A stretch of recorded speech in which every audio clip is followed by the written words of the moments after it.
Previously on the Adventure Zone. I'm playing a ghost whose name is Augustus Parsons. My character is called Gandhi Dancer. She's a wizard. His name is Errol Ryehouse. He is permanently half transformed between human and werewolf. We found Jeremiah Black Whale dead in the street. It has every sign of an attack by one of the Furs, Dylan Mathis. The three of you work for the Grayson Agency.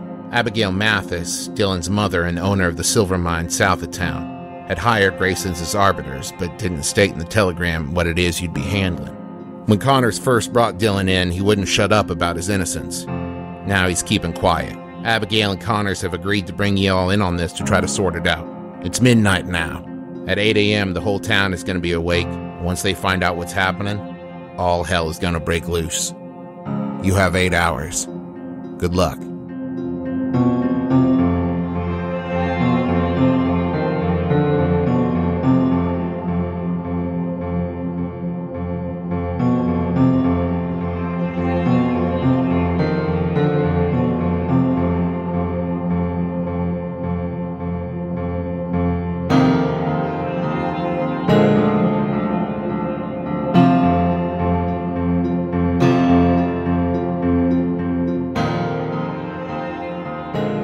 Here we are, episode 1 of Fish. Wait, the arc is called Fish now?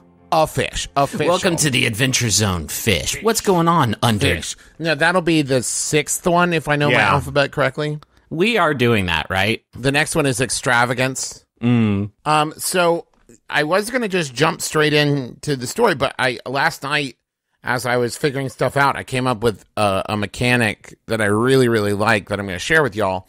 Because I set a kind of time limit on the story, I was trying to figure out a good way to like work that in to the game. So what it's going to be is I have mapped out a certain number of beats in each hour. So you can go to different locations, you know. So for example, during the hour of midnight, you could go to 2 or 3 locations. I love that. Then the time will move forward. Now, the reason That's I say cool. the 2 or 3 is, the other part of the mechanic is you have the option to either completely separate or go to places together. If you go to places together, you only have time to do 2. But if you separate, you have time to do 3 beats. And the problem is that if you're by yourself, you're without the faction help and the skills of the other people, but you have time to do more investigating. And I'll miss you. It's funny that you came up with that independently. There's I think a Sherlock Holmes Powered by the Apocalypse game. I've heard it a couple times on the Friends at the Table podcast that has basically this exact mechanic in it. And I always thought it was really neat. Excellent. Well, I'm a genius. And to put a little or bit a more thief, or an idea Or a thief, a thief. copyright A thief. thief. one of those two. No, I definitely did not steal the idea. Came to me last night in a dream. And As he was also, listening to his favorite sleeping podcast, Friends at the Table. to add a little bit more kind of pressure to this Old West police procedural I've written, certain characters will be unavailable during certain times. Either they've gone to sleep or they are at work or whatever. And certain locations will be unavailable during certain times. So, like, if you don't go talk to somebody in, say, like, midnight or 1 to 3, you won't get a chance to talk to them after that. Killer. Cool. So Everybody's asleep because it's midnight to 8. It's midnight. What are y'all doing? That'll do it, folks. So we're going to start in the sheriff's office, and this does not count towards your time. We are probably going to only get to the midnight beats, I think, in this first episode, because there will be a lot more to talk about here. Yeah. So, also, I should also say that in Urban Shadows, usually at the beginning of a session, the players will go around and say who they distrust, what other player character they distrust the least, and there's a whole thing about setting up. But the Master of Ceremonies has the option to skip that if you're starting in the middle of a chaotic situation where there's already a lot of information revealed. So yeah, let's do that. Yeah, I'm going to invoke that only because, like, we already have a lot to figure out. I don't want to add more stuff to that and complicate it. I'm going to say I don't like Jeremy, the silent 5th member of the Adventure Zone podcast, who's playing the character of Purvis. Take that, Purvis. Well, take that, Jeremy, you big donker. So, scene, smash cut. So you're in Sheriff Connor's office. It doubles as the jailhouse. There are 3 cells across the back side of the building. In cell number 1, which is to the far left as you're looking at them, you can see a shape that you know is Dylan Mathis curled up on a cot. Dylan is facing away from you, so it's hard for you to tell if he is sleeping or simply trying to stay as still and silent as possible, trying to keep himself out of the world. I should also say that you have been briefed by your agency before you came here, so there will be certain things that you already know about the inhabitants and the town, and there will be other things that you will have to search out and find out on your own. I assume you're going to tell us the first things when they are relevant. Absolutely. And those will be the things that you know from like putting a name to a face or that kind of stuff. Like that, I can tell you like who has the business interests and where things are in the town. But as far as like the interpersonal connections and who distrusts who and all the gossip, that's stuff you're going to have to figure out on your own. Broad strokes, it's been about 3 weeks since we recorded this setup episode. Remind me, the Mathises run the copper so the mine? Mathises are the lead fur family in town. Okay. They run the silver mine. The Blackwells are the Fang leaders in town, and they run the copper mine. Sheriff Connors is the sheriff. His deputy is Deputy Rosa, and they kind of constitute the leadership of the Fleshes. But the Fleshes aren't as, I mean, if you think about the nature of a pack or a family, the Fleshes aren't as like tightly knit as either the Fangs or the Furs. Sure. So when we start the scene, we actually kind of start in media res, as they say, and Connors has been explaining to you that they found Jeremiah Blackwell's body in the center of town at the intersection that's like the main part of town. And over him, covered in blood, was Dylan Mathis. So they took Dylan in under the cover of night. There was only a few witnesses, and Connors and Rosa were able to talk to people and kind of keep it quiet. But they know that once the sun's up and everybody's up and getting ready to go to work, they're not going to be able to keep this quiet, and it's going to be out of their hands. So they've been able to brief you a little bit about who was there, and we can get into that when you're exploring your options of where to go next. But when the scene starts, Rosa is kind of nervously looking out the front windows. Rosa, come away from there. You're making me jumpy. I know, Sheriff. It's just got a bad feeling. Well, yeah, of course you got a damn bad feeling. There's a murder. Now come away before someone sees you. All right, now you 3. What do you need to know? I want to keep this quiet and I want to get it done. What do you need to know from me? Well, first of all, hi. I don't think we have to be, cut out the pleasantries. Well, I would, after we talk to whoever we're talking to, I'd like to inspect the body. Yeah, I was going to say looking at the body would be pretty choice. All right. Well, we already sent that headed to the church. Well, specifically graveyard. We don't really have, coroner. Michael kind of serves as undertaker and gravedigger and kind of, I guess, groundskeeper at the graveyard. But he's there round the clock. So anytime you want to go talk to him, Michael's going to be there. As my Michael or your Michael? Oh, you have a Michael too. My Mike. Why would your Michael be there? Well, he's named Michael, so you confused me with your rhetoric. But there's lots of Michaels. clues. It's a pretty common name. Yeah, like we didn't.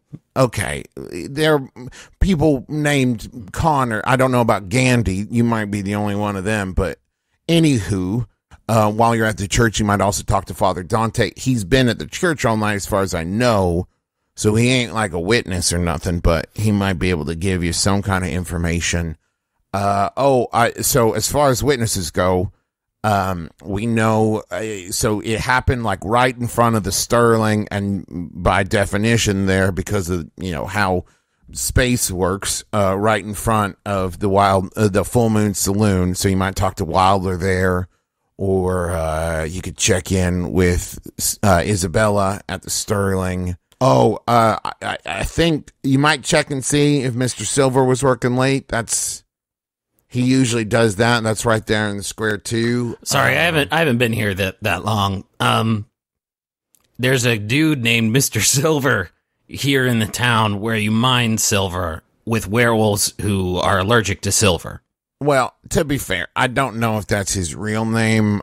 His shop is called Silver's Linings. He's the tailor in town. Is his first name Hio? No. That would be funny, though. Gandhi owes me a debt for having to listen to that joke. That's fair. Pardon me, as much as it mortifies me to interrupt a genuine lawman such as yourself. I do have one query. If we're so hot to find out who killed Mr. Blackwell, then why do I not just ask his ghost, which is standing directly behind you? Ooh. Nah, that's just a little ghost humor. Hi, it's a pleasure. Pleasure to meet you. I try to keep things light. One of my classic ghost bits. It's a pleasure. Augustus Parsons. I'm going to take a quick second here to tell you what you know about Sheriff Connors. He loves ghost jokes. It will explain to you why that didn't maybe have the impact you were hoping for. So why it didn't land. Yes. Sheriff Connors belongs to a group called The Law. And the law exists in these unincorporated territories where there is no kind of government established. And the law is more of like a powerful sect, if you will. They are all tainted, but not in the way that you think. They are connected to a demon, but it is a demon whose specialty is justice. But kind of justice in the terms of like Judge Dredd justice. This is not about right and wrong or morality. This is about the letter of the law. And so with that, he has been granted certain perception abilities, certain abilities to be able to discern whether someone is lying. It's not so much the ability to say, the truth is blank, but more of like, I get the feeling you're not telling me something. Can I change characters and play as Sheriff Connors because he sounds rad? Yeah, it's pretty rad. And as such, that is why, and because you have to imagine people who come through any kind of sheriff's office door will say, I'm innocent. But there was something about Dylan saying, I didn't do it, that kind of rang true to Connor's ears. The only reason he's giving us the benefit of the doubt. Right. Sheriff Connors, tell me, you got a time penciled in to hang old Dylan Mathis by the neck until dead? Listen, it ain't up to me. I want you to understand that, but there will come a time. There is such a tenuous piece here in town that there will come a demand, and if I don't, it's gonna be bad for everybody. And listen, one way or the other, it's gonna be bad. Yeah. Either I'm gonna piss off the fangs, I'm gonna piss off the furs, or I'm gonna piss off both. And I want to avoid that at all costs. That's why I need you. I'm gonna try to keep this quiet. But if I'm out there, pounding the pavement, I'm gonna draw too much attention to this. I need you all as strangers out there asking questions, but for God's sake, keep it the fuck quiet. Well, why don't we start off talking to Dylan? Because if he was there and covered in some blood, we don't know whose, probably his. We're not detectives. But let's talk to him and see what he's got to say. You can try. I mean, fur to fur, I feel like we can find some common ground. Cool. So you want to go talk to Dylan. Wake up, Dylan. Dylan, wake up. Dylan doesn't move. You can see that Dylan is still breathing. So he's definitely alive, and that's about all you can tell from him lying there. He's laying. Is he wearing the same? Is he wearing the same clothes he had on when he was incarcerated? Well, he's kind of taken off his overshirt that was the most soaked in blood. He's down to like, kind of a underclothes as far as his top goes, but you can still see that there are some blood stains on it. This is a lot of blood. But yeah, I mean, he was incarcerated about 20 minutes ago, so it's still pretty fresh. Pretty fresh. I don't think that this may not come up, but just for the record, I can be heard and seen now, but can't currently touch or be touched by anything. Fantastic. And he's not responding as I yelled, "Wake up, Dylan! Dylan, wake up!" No, you might have to. Let's say this would be like a hit the streets kind of faction move if you were trying to leverage your fur knight faction with his fur knight faction. Sure. Is he? I should ask because we don't really know how werewolves work in this world, and it's midnight. I don't know if it's a full moon. I don't know if he's in full fur form. It is not a full moon. So basically, well, let me ask you. Yeah. How do you think werewolves work in this environment? I think it's probably around the full moon. I think it's like a couple days, and maybe at the full moon it's like at its strongest. But I don't think like one night a month, they take this form. I think it's like a couple days before, a couple days after, which is kind of bullshit because that's kind of the amnesty rules. But I think that makes the most sense to me. We can have coherent multiverse werewolf rules. It doesn't affect Errol because Errol's always half transformed, but I think that's how it works. Could it maybe wax and wane with the moon, like the full moon, they're full blown wolf? And yeah, that's what I'm saying. Yeah, and I was also thinking, and tell me if this jives with that, Ditto, like that at the peak of the full moon, it is a compulsion.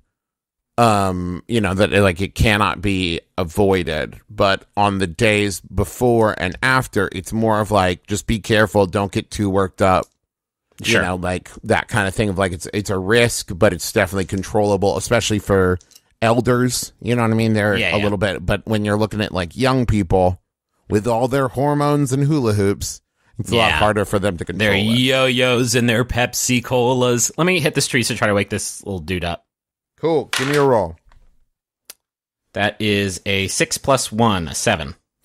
Great. So that's a mixed success. So you hear, what do you want? I want to keep you from getting, massacred in the middle of town when everybody wakes up. How's that for an answer there, Dill? I can't.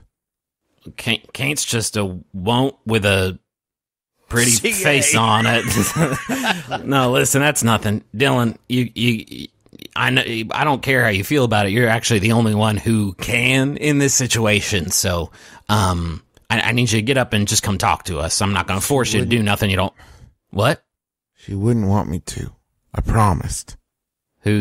I don't know who you're talking about, Dylan. You can't sort of start a conversation in the middle of a sentence, bud. I'm just so tired. Yeah, I mean, it's midnight. We're all pretty tired, but there was a murder. I'm not. I don't sleep. Yeah. I'm a ghost. Yeah, fantastic. Specificity in all things, young man. Specificity. Dylan, listen. Leave me alone. Well, no, I'm not going to do that. You're like in a little cage, and so I can just stand here and talk all night if you want. My buddy here apparently doesn't sleep, so he could keep that going for, God, I don't know, eternity, Gus? Yeah. It's Augustus. And also, yes, I could also, look, I'm in your cage now. This could get very annoying for you very quickly. I'm not saying anything to you. To which one? Any of you. Oh. Leave me alone. So, the mixed success here, just to be clear, is you did find out something, right? She wouldn't want this. Right. But he's not going to give you much more than that. You can try to persuade at this point, but it's going to be a pretty high roll. Yeah. Can I try something else? Sure. So I have a thing called Bloodhound. When you hunt someone, roll with blood. On a hit, you know exactly where to find them and follow their scent until you do. Uh-huh. Can I use that to, in full-blown sort of wolf instinct style, sort of get the scent of the blood on his shirt, and if it leads me to him, I know it's his. And if it leads me to the church, I know it's Jeremiah. You got it. Okay. That is a 7 + 2 blood, 9. Okay, so it definitely doesn't lead you to him. Okay. It leads in the direction of the church. Okay, but shit. but it's hard to track kind of that far out. Church is outside of town, but you can just it is definitely leading away from him. Okay, so I could follow the scent and figure out where it goes and find out whose blood it is. You so at least would, but I mean that would be, a beat. You know what I mean? Right. So yeah. Sure. Yeah. I'm just saying now we have 2 pieces of information. All right. Anybody else want a piece? And let me say, and I don't think this has been a thing that we have pushed in any of our arcs up to now. You probably want to take notes. Yeah. There's going to be a lot of information. Also, wolf corruption move. When you start a hunt for someone, mark corruption. So I think I just did that. Hey, first Yeah. corruption. Hey, I thought for sure Augustus was going to be. All right. I have 1 corruption. and you can spend that at our store right outside the gates. This is the information you have, right? I'm going to fast forward a little bit and just kind of collect. So here at the start, your options are, this is what Sheriff tells you, right? The Sterling is an opportunity. You know that is the vampire kind of hangout tavern in town. It is also the casino. Then there is the, and this is another thing you know from your briefing, Isabella Slate is now the proprietor of the Sterling. She took it over from a man named Marcus 2 years ago. Marcus disappeared mysteriously. And basically, Isabella kind of turned power back over to the people working there. Marcus was not a good person. So the Sterling is a possible beginning location. The Full Moon Saloon, which is the werewolf hangout tavern. You could also head to the church and the graveyard, the Mathis home, and Silver's linings to talk to Mr. Silver. We were brought on by the Mathis matriarch, right? It was her, Abigail and, Mathis. Because that's the only she I could think of that would be the obvious sort of answer here. Well, let's give it a shot. Gandhi really wants to take a look at the body. Nasty. I mean, since her, her skill set kind of is in the analytical, magic kind of thing. I really think she feels a compulsion to go look at the body. Yeah, let's get that's police work 101. Get the clues before Get the clues. You got to talk to the coroner, find out about the autopsy. Got to slide over the hood of a car. Yeah, let's head to the church. All right, we're gonna go to church, do some Hail Marys, and crack the case. All right, we're gonna be here. So feel free to stop back by here anytime if you need to bounce anything off of us or need any guidance or anything. We're gonna be here. We'll see what we can get out of the boy. And if you need us, just let us know. Yeah, that sounds. Oh shoot! Hey, Augustus, are you even gonna be able to go into church? I don't know if there's some sort of holy warding or something that keeps you out of there. I can. I just don't enjoy it. But to be fair, that is no change from my life. All right. We're going to church. So as you make your way through town, the town doesn't feel right. It feels tense in that way that it might just be completely placebo, but in that way that buildings and wood seems to absorb the negative emotions of the people within it, and it kind of bleeds through like a whiskey as it picks up the flavoring of the barrel. And so as you move through town... Hell yeah, that's evocative as fuck. Thank you. You have a hard time not looking over your shoulder. You have a hard time not keeping your eyes on the windows to make sure nobody's watching you. And as you leave town and make your way towards the church about 50 yards outside of the last houses, it eases a little bit. You can see all around you the ravine of the dry river. In the distance, you can see the mountains. You can see the stars in the sky, and it starts to loosen up, but still at your backs, you can feel the tension. And you're just breathing a little easier out here. And then as you approach the church, you see above the door the symbol of the church, capital T, capital C. That's all we got out here in the Crescent territory is the church. It ain't exactly a specific religion or denomination. It's just a group trying to spread some sort of morality. And then you have two options as you approach the church. You can either head into the church and talk with Father Dante, or you can head into the graveyard and look for Michael. Graveyard, right, Gandhi? Absolutely. Let's go and see what's shaken, baby. Now these are my people. So as you head into the graveyard, it's silent as the grave. But you can see in the middle of Less the graveyard, evocative. Yeah. You can see in the middle of the graveyard a small house with the lights on inside. The lights are flickering. It's very clearly either some kind of lantern or candles. I assume you want to approach. Yeah, I imagine me kind of.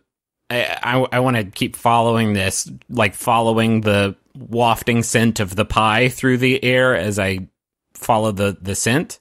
Is it heading towards that house? Or? Indeed, it is. All right. So as you approach following the door, stink lines. As you approach the door and raise your hand to knock, the door opens before you can make contact. Gandhi, Gus, Errol, was it? Come in.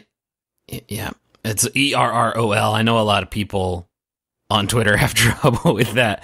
Yeah, thank you. Absolutely. Come in. And you see before you a very broad and frankly beautiful man. He has a warm smile and kind eyes, and immediately gives you a feeling of peace that's only slightly thrown off by his blood-stained apron and gloves. Yeah, that's one of my main turnoffs, is if they're covered in blood. When you enter, you can see laid out on a slab is Jeremiah Blackwell. You can tell that Michael has been in the process of cleaning the body and preparing it for funeral rites. Sorry to bother you, sir. Could we take a look at the stake? We're conducting an investigation. Oh, no bother at all. I expected you. Of course. But it wasn't a stake. That's archaic. It was claws. No, I think he meant STEAK, like the meat. Yes, this has all made me very hungry, this appetizing environment. Of course. No, I meant see here, I thought, serves me right for believing all those fantasy novels. I thought they could only be killed with a stake through the heart. Bear in mind, I've never attempted it. I mean, they can pretty much be killed, same as you or me. Well, same as a regular person, I should say. No, well, that's very kind of you, sir. Thank you. So few people take into account my phantasmagoric nature. I make the same mistake about myself all the time. It's so easy to forget. Indeed. Can we pick this up, please? I am very, very uncomfortable in this setting. Of course, after your parents' death, this was probably very unsettling for you. I gotta stop you right there, bud. Are you some sort of psychic? What's your whole deal? We're very, very short on time, and I love sort of the spooky thing you got going on, but we need to get to the bottom of it as fast as possible. Well, let me help. I would like to figure someone out. Okay? I would like to figure Michael out. I roll with mind. Go for it. And all right, I'm rolling with mind, and it is a 0, a 9 plus 2 for mind, so it's an 11. So Michael is giving you incredibly strong immortal vibes. Now, this is an option for NPCs only. So this is an old one, an angel, a god, something along those lines. But Michael is most definitely and has never been not human, has never been human, isn't fae, isn't power, isn't night, isn't anything. Something else. Well, he's his own thing. He has to ask 2 questions as part of figure someone out, right? So let's say that's one answer. Give me another question. Okay. Yes. What are you afraid might happen from this situation? I worry about the people in town. It's not their time. What's their time, Michael? I just want to cut to the quick here. What's your deal? You some sort of eldritch sort of deity? What do you? No, nothing quite so unseemly. I make sure that they move from one side to the other seamlessly when it is their time. Shit. Gandhi is not digging this guy at all. He's death. He's like the boatman.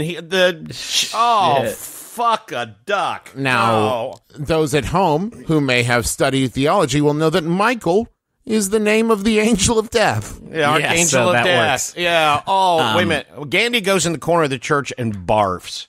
Oh, God. Oh, God. I'll clean that up later. I guess. Gandhi, it's not your time. You vomited through me. You have nothing to fear from me. Mm-hmm. I listen, my friend, it has nothing to do with fear. I hate you. Sorry. It's just, I can't. It's a compulsion. Absolutely. I understand. Maybe, perhaps, Gandhi, you should begin your investigation on the body. See what you can derive. Oh, fine. Yes, okay. Yeah, I'll go over and check out the dead body. This is You not wanted my to come here, Clinton. This is not my wheelhouse. You said you were anxious to get You here. were dying to come here. I was, but I didn't know death was going to be hanging out. Well, you knew there'd be a dead body. You can't be like, ooh, gross. Well, a dead body's already dead. Okay. While before this or during this or whenever, I'm not picky. I would like to commune with some ghosts to see if I'm gonna hit the streets with the ghosts that might be inhabiting this graveyard. Okay. Seems even money that there be some hanging around. I like this. Can we all take one action, right? If we're exploring this place, I want to talk to Michael whenever You the got other it. two boys are done. Okay. All right, I'm gonna do mine first. So hit the streets. I roll against what was it? So Okay, you would so I'm be rolling night. Yeah. That's ghosts, right? Yeah. Yes. Oh, cool. I got a 9 plus 2, so 11. Okay. Let's see. So to be more specific, I don't know what ghosts are here, but I'm kind of wanting to go out into the graveyard, look up some ghosts, so you see how I can scare up and see if they have saw anything. Okay, so as you kind of, I assume, well, you describe what do you do to commune with ghosts? I float out into the graveyard and I extend my hands up into this air and I say, "Are there any ghosts here?" If so, I want to do them. And you feel a tap on your shoulder. No, I don't. I can only You be do. seen and But another heard. ghost could tap you right on that there shoulder. You are fucking playing Calvin Ball with ghost rules, my man. But I'm into it. That's fine. You can put a little English on this ball if you like. Well, yes, so, I am tapped you on the can shoulder refute by a that. ghost. My assumption was when you're talking about seen, heard, or felt that was to the corporeal world. But does that apply Yeah, but to... why? That would imply that the spectral plane has physics. I of love its it, own. dude. That's that. Okay, That's that's that fine. I'll soul. grant That's that it. soul reaver shit. Let's I'll grant it. Yes. Yeah. Okay. Yes, I am tapped on the shoulder by a ghost. Hi. If only so someday I might be able to fight a ghost. Yeah. Oh, So, yeah. Do you need some help there, fella? Yes. What's your name? I'm Augustus Parsons. Pleasure from the Parsons Cashew Company. Jonathan. Pleasure. Sorry? Jonathan, pleasure. And you turn and you see a man, a little bit grizzled, but with a twinkle in his dead eyes. A warm smile, but an eye patch across one of said dead eyes. And yeah, other than that, pretty nondescript as things go. 5'8", fairly regular looking person. Is there something I can help you with, or Jonathan, was it? Yeah. Yes, I'm investigating the murder. Were you alive during to encounter any of the Blackwell family?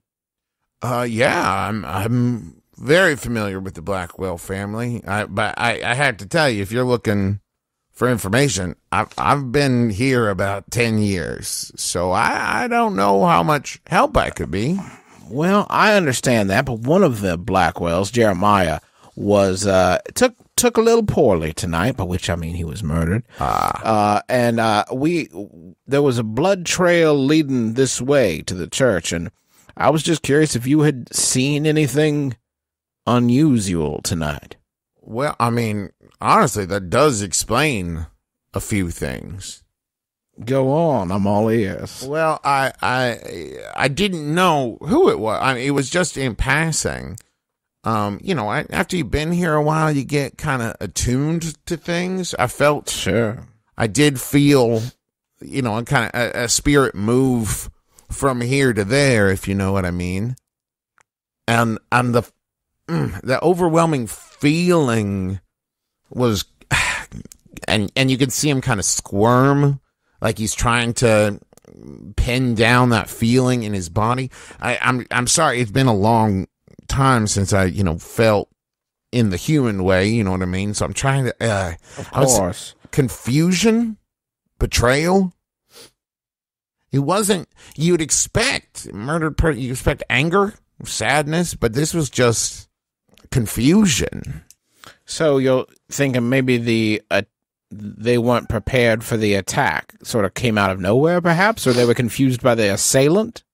I mean, hard to pin down, might be both. I didn't talk to the boy. I just felt. And you didn't see anything, perchance. No, I mean, just not from here. Just felt the spirit go. All right. Well, Jonathan, I will let you return to your eternal slumber. I'm sorry to have disturbed you. Well, it's been a pleasure. It's rare I get to talk to anybody, so... Well, I gotta go. Thank you so much. All right, so let's cut back into... Who wants to go next, Errol or Gandhi? Gandhi, why don't you go? Well, give me some advice here. If I'm investigating the body, if I'm checking out the body, I'm not sure which of the moves applies to that. Well, so... There's an investigate a place of power. No, I can tell you what this is. So... In Powered by the Apocalypse, and specifically, I don't know if this applies to Monster of the Week as well, there are certain things that, you can do. Like, I know that Gandhi has studied this. She is very learned. So this is not so much a move, so much just a thing she's doing. So I can give you information. I don't think that this is a challenge you have to overcome so much as just, this is like, if you wanted to sit down and eat a sandwich, I wouldn't make you roll for that. Yeah, but if you have any kind of magical abilities that we want to enhance this investigation, that would be probably a move. Yeah, I want Gandhi to look at the body and investigate the wounds. Okay. But you got to tell me what I see, Trev. I will tell you what you see, for I am the master of ceremonies.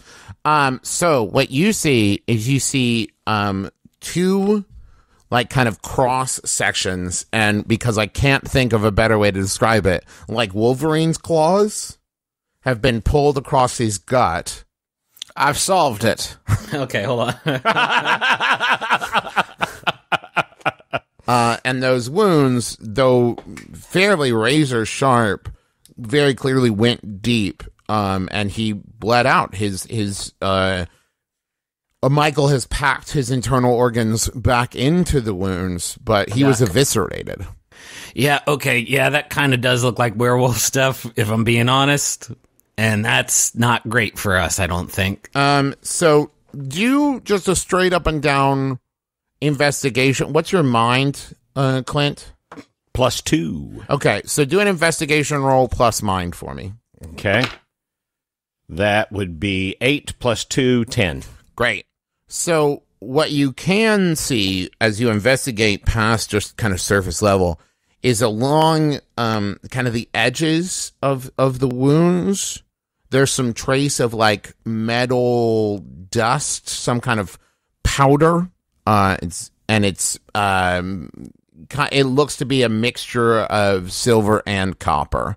It's hard to tell exactly which of the two it is. I mean, there's dirt in the wounds too, but there's definitely a glint to it.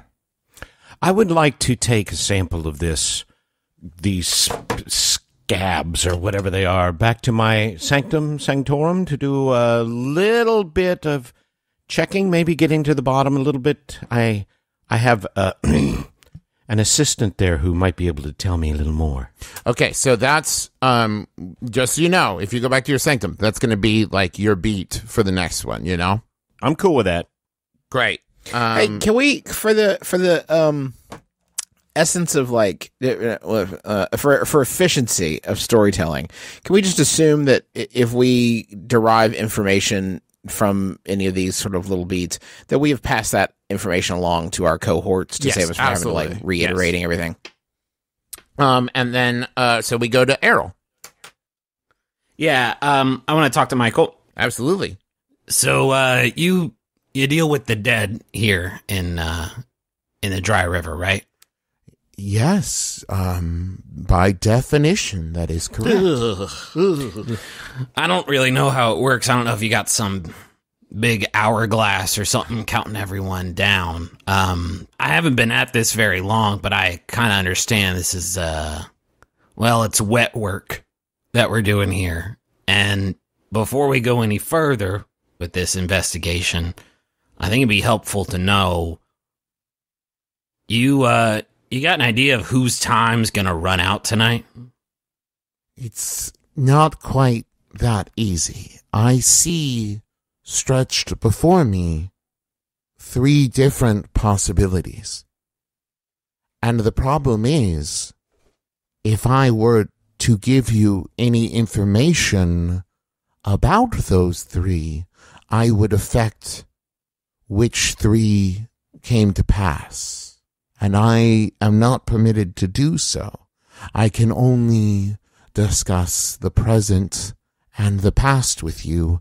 I'm sorry, Errol. I want to help.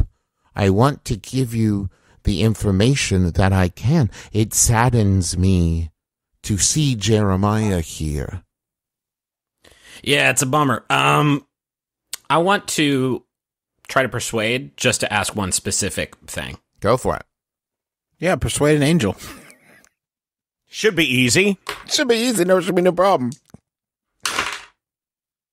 That's okay. Are we? So I have a territory that I have named Carrion Street, which is kind of like the residential area of Dry River, and that's where I have like my cool bonuses and stuff. Uh-huh. I assume we are not in Carrion Street. We are not. That is a 7 minus 1. That's going to be a 6. But I still want to ask the question, and you can tell me to fuck off. Can you at least tell me, Michael, in how many of those 3 possibilities, how many of them does Dylan Mathis live through the night? I can't tell you that. But what I can tell you is in all 3 of them, you succeed. Well, that's fucking great news. All right. Well, success, as you may well know, Errol, isn't always the outcome you expect. Well, don't take the wind out of my sails. You just gave me a nice little confidence boost there, Mike. I will give you one more piece of information, but in exchange, I will need help from you in the future. You want some debt? Yeah, I'm the helpful sort. What do you got for me? When I was cleaning the body, I couldn't find any trace of fur on him. May have been one of those nude werewolves. Okay, that's great news, and it's also kind of confusing news. But I appreciate the help there. Keep a eye out for us. Say a little prayer, I guess. That might be weird. You are an angel. You'd be praying to yourself or something, but That's not how prayer works, but I'll get right on it.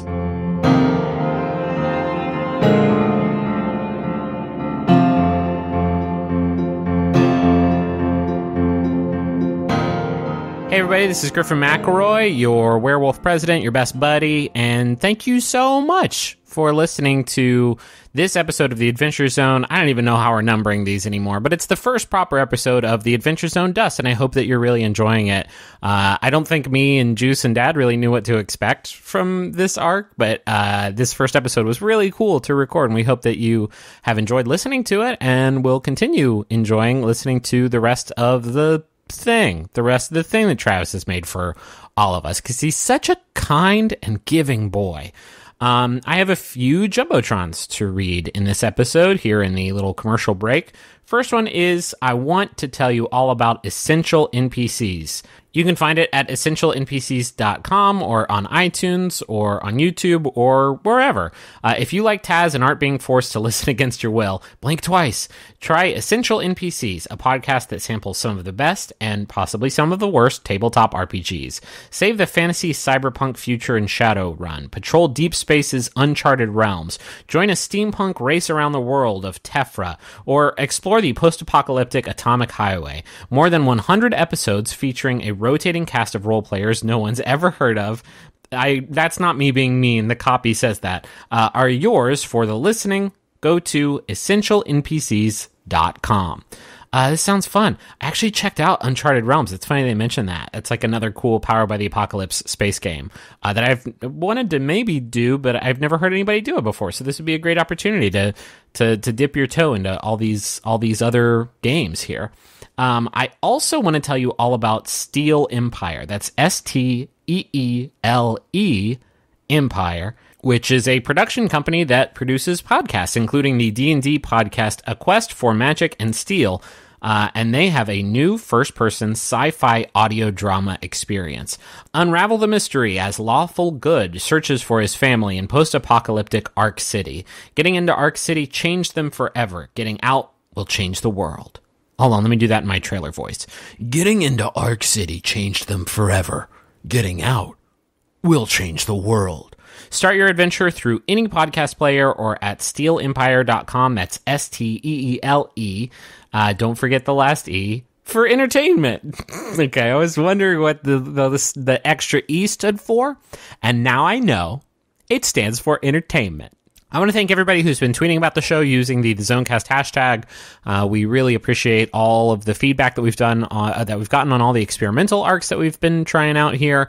And I'm sure Travis appreciates the feedback on Dust as well as we continue moving forward with the mystery. I know Travis is naming some characters after people who tweet with that hashtag, but I don't think he mentioned any in this recording, so I'll try to press him more on that next time we record. But yeah, we sure do appreciate you spreading the word. We don't pay to advertise the show, and so word of mouth is the only way that we get new listeners, and you all have been so supportive of us in the past, and we really, really, really appreciate it. We also really appreciate being a part of the Max Fun Network. You can go to MaximumFun.org and check out a bunch of great shows there that are all free, all waiting for you to become just avid listeners of. Shows like Stop Podcasting Yourself, and shows like The Greatest Discovery, and the Beef and Dairy Network, and Switchblade Sisters, and so many more, all at MaximumFun.org. And if you want to hear the other stuff we make, the other podcasts, and check out the other video stuff that we do, you can find all of that at McElroyShows.com. One last thing. We're making a graphic novel adaptation of the first arc of the Balance campaign, Here There Be Gerblins, and you can find out ways to pre-order that at theadventurezonecomic.com. If you're going to Emerald City Comic Con, the publisher of that graphic novel, First Second, has put together a fan meetup for the Adventure Zone at ECCCCCCC. That's going to be on March 3rd at 11:15 a.m. to 12:15 p.m. in WSCC 310.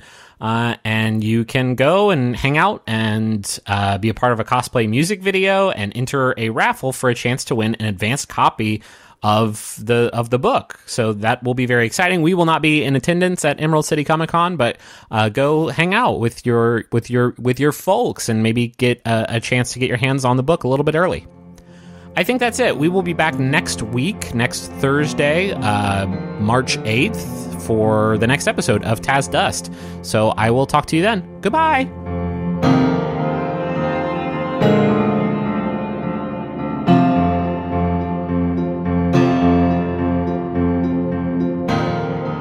So you now have one more beat in Midnight. Now, here you can separate into a group of 2 and 1, or all stay together. Well, we'll need to do 2 and 1 for Gandhi to go back and do her research, yeah?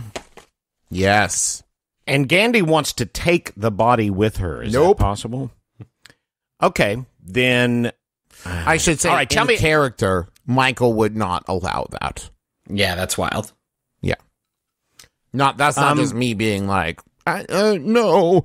Like, that is the only duty Michael has, is to shepherd people as they cross, and like that would go against everything. All right, then I have something I want to do. I think it would be actually a magic spell.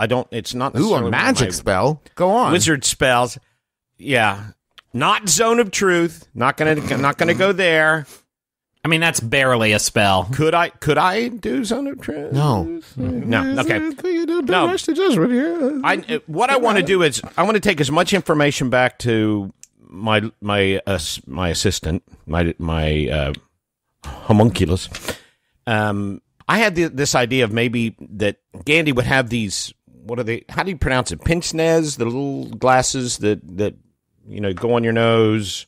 You know what I'm talking about? Yeah, I've never heard this word in my life. You need to read pince-nez, which is pinch nose, that are actually an artifact that when she puts them on, they kind of take in data about what she's looking at, and then she can take that back to her assistant and have him analyze stuff and give her some ideas. Is that workable? Dad, here's what I will give you, because that was not one of the artifacts you wanted, but just to kind of make transferring information a little easier, we're going to say that those are Michael's pince-nez that you can then put back on him when you return, and it just transfers everything you saw to him, and that will save us on exposition. It's a homunculus flash drive. Yeah.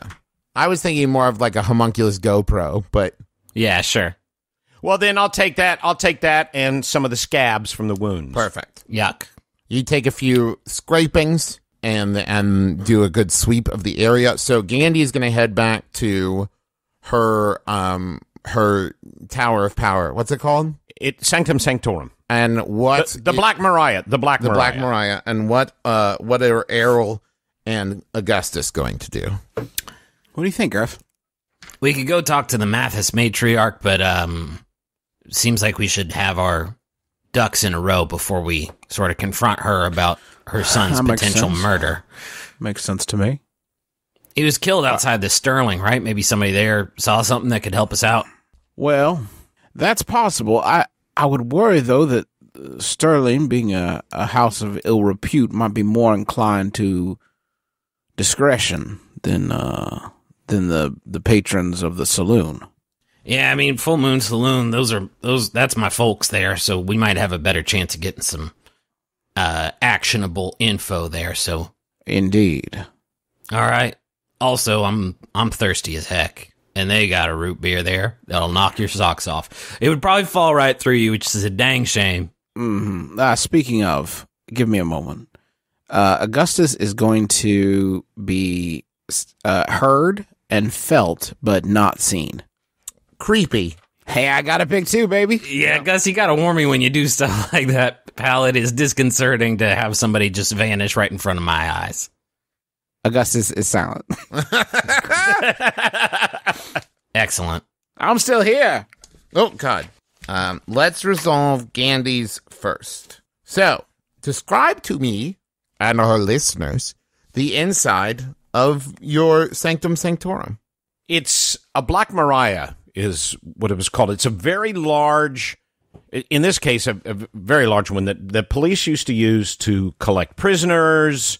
Yes, but what does the inside look like? I want to know, is it like, like Tesla coils and Frankenstein, machines, or is it like potions? Do you have a Frankenstein? She calls it her library. It's part lab, part library. There are a lot of books. There are a lot of artifacts laying around. It's almost divided in two. There's like a main part full of books and artifacts, and then there's a secondary part that is laid out with like a table for doing work and for alchemy and for analysis and stuff. And there's a chute at the very front with some steps that the homunculus, who is also the carriage driver, can clamber up and down and still have access to all of this.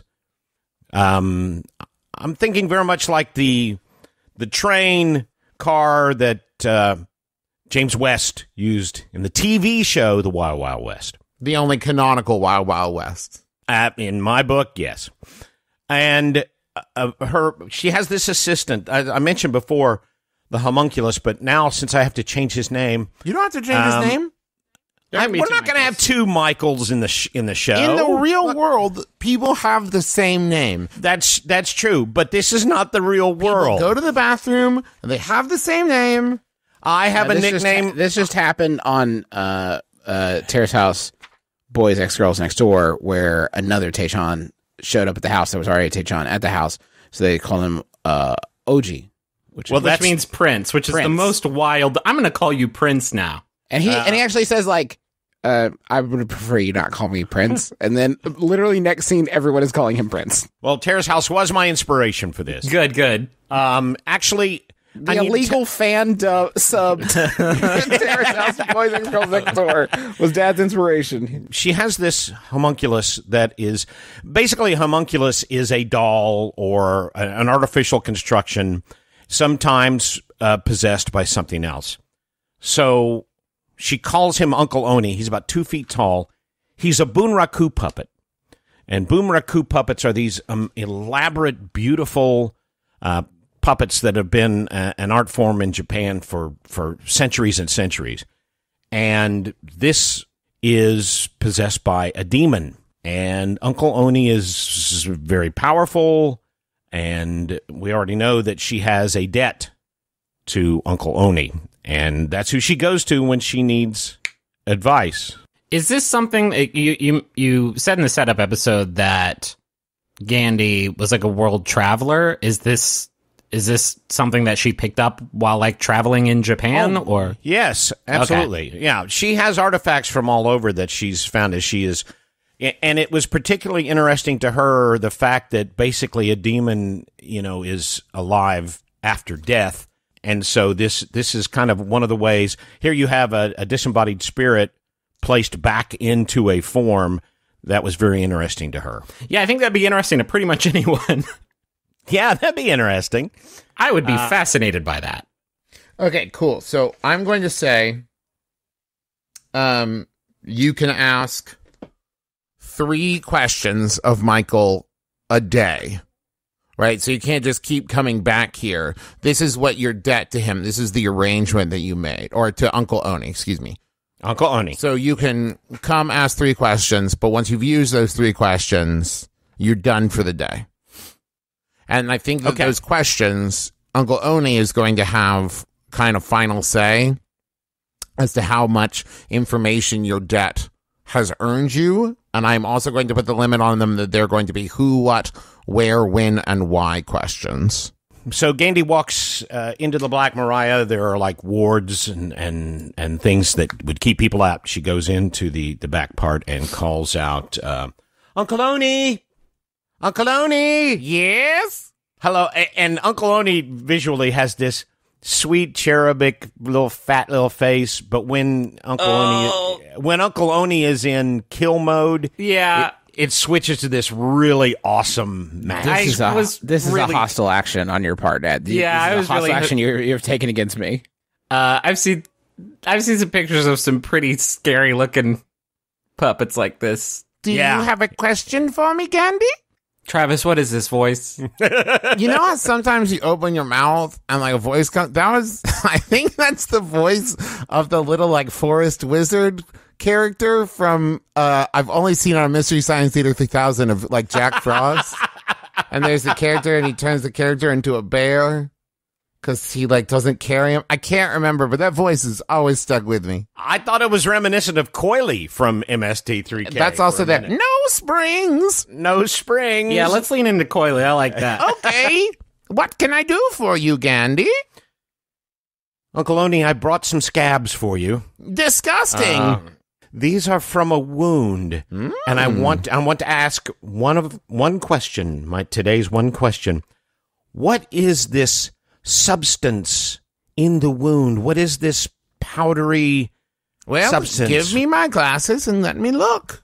I hand Uncle Oni his pince nez, and they look really cute on his little face. And pops them on and is like looking through them like there's some kind of VR kind of thing. And I also put the scabs down on one of the tables. Listen, I've watched enough police procedurals. I do need to correct you here. You wouldn't get scabs on a dead body. You get dried blood, and you would get powder. I just don't want anyone tweeting at you. Yes. Okay, William Peterson, here you go. I'm just saying, dried blood. The dead bodies don't coagulate. I need to know if Uncle Oni ever says enhance. Enhance? While looking at the blood. What is the... let me see. Yes. This is refined, processed silver. It has been mined from the local mine. This is local silver dust. From the area. Yes. So it's both local and from the area. Yes. That narrows it down. Andy, do you have any other questions? Hi, I'm another puppet in your paddy wagon that's just there to get on your nuts about stuff. It's a ventriloquist dummy that just sits there. Okay.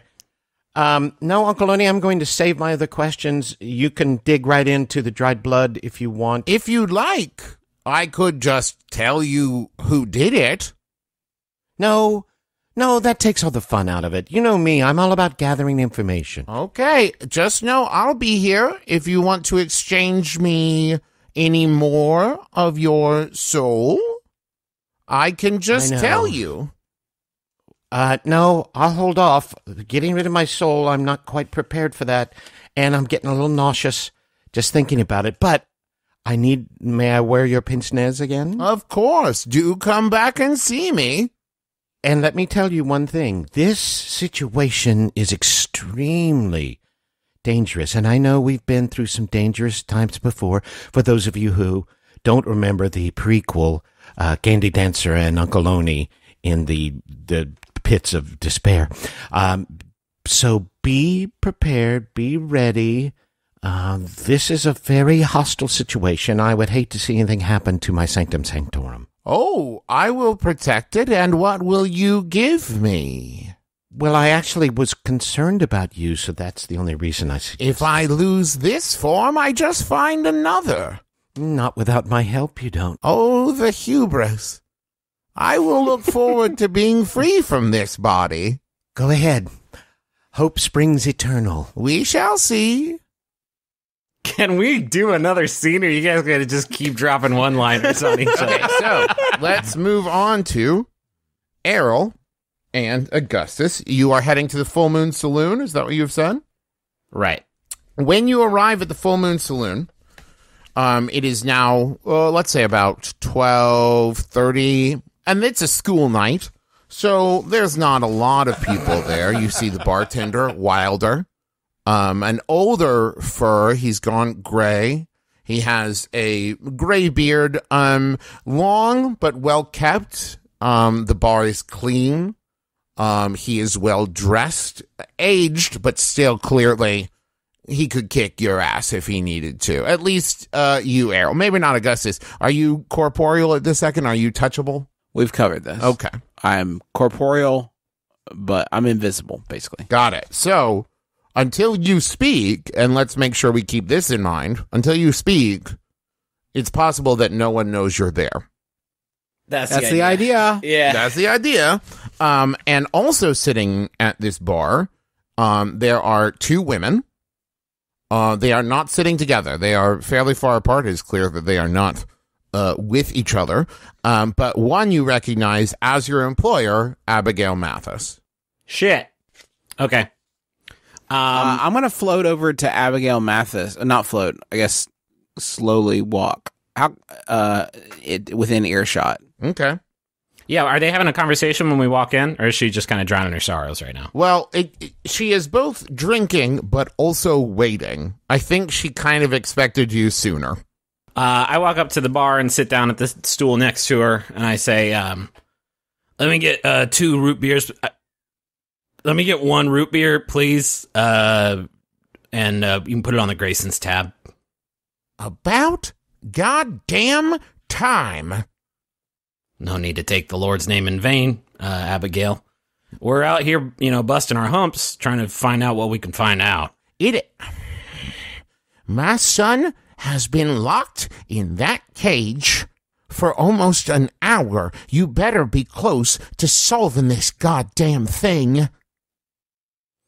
Wheels of Justice turn pretty slow, and that root beer is... Listen, Abigail, here's what we know. Your son's covered in blood, and we found out that it is Jeremiah's blood. And he's got claw marks across his gut, and we can't just release your son. He's the most likely suspect still. So I know you're frustrated and everything. My son would not do this. He is a good boy. He would not have done this.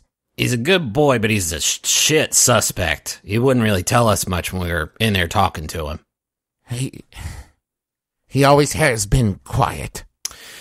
Yeah, that's, again, and not super helpful. And again, that root beer, though, is it, what do? You brew in the sarsaparilla back there? What's the... Wilder just kind of glares at you and continues polishing cups. You got beef, bud? Wilder watches as one of the mugs floats over to the root beer and begins to fill itself. I'm doing that with my mind. Is placed in front of Wilder reaches underneath the counter, pulls out a club with a silver tip, and you can see engraved upon it is the symbol of the church. And he points it. You see the mug start to float back over and upend itself, and then it goes over to the sink and is washed and is placed back in its place. Show yourself, ghost. Well, first off, I have a name, and I materialize in front of him. What to? So I can be seen and heard, but not felt. That's a good call in this situation. We didn't come for any trouble, my goodman. We are here to investigate a terrible crime and to free one of your lupine brethren from the shackles of injustice. We just need a moment of your time, and we'll be on our way. In fact, I'm going to say he sounds like this. Get behind my bar again, and you won't be walking out. Or, should I say floating out? And he kind of gives you a bit of a smile glare. He smiles, but not with his eyes. There he is. There he is. He's smizing. I appreciate the concessions made to my phantasmagoric nature. Not the threat, but I do appreciate that you recognize I am a ghost. All right, I'm going to give up on Operation Root Beer. Abigail, listen, when we were talking to Dylan... Now, I've almost got it cracked. Just give me a second. When we were talking to Dylan, he mentioned something about her not wanting him to talk. Just curious if you know who that might be. I can tell you. There's only one her Dylan cares about, and it's his sister. Let me add that to the old clue book. What's the deal there? They close? They are twins from the same litter. What's her name? Anne. Where might we find Anne here at this late hour? Probably still asleep back at my house. Well, I may need you to go wake her up and get her here in town, because we got to ask her some questions. Do it yourself. And she slides you the key. I need to be here, center of town, in case something happens. I'm not leaving my boy. Abigail, I feel like maybe you don't really understand the situation that we find ourselves in. You see the back of Abigail's arms start to get a little hairier. Her nails start to grow. And she turns and glares at you and says, no, I don't think you understand, Errol. I am not leaving my boy. He is next in line to take over my place. I am not leaving him alone. Do you understand me, Errol? Yeah, I understand. You don't want to lose your boy. But things go south here. You're going to lose a lot more than that. The gravity of the situation is this, and I'm surprised because I would think somebody who's been living around the mines for as long as you have would know a powder keg when you saw one. This town's about to blow up, and we're trying to stop it. We're on the same side here. We're just asking for a little bit of help. You stop it. I'm Plan B.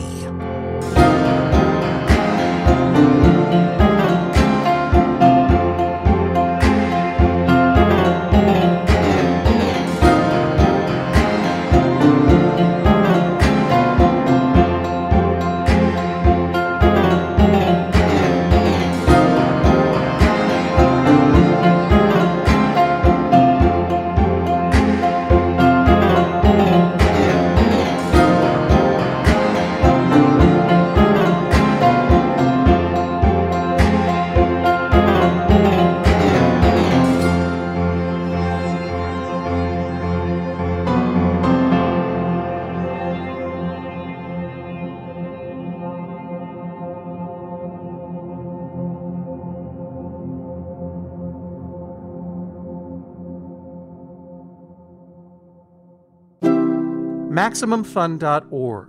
Comedy and culture. Artist owned. Listener supported.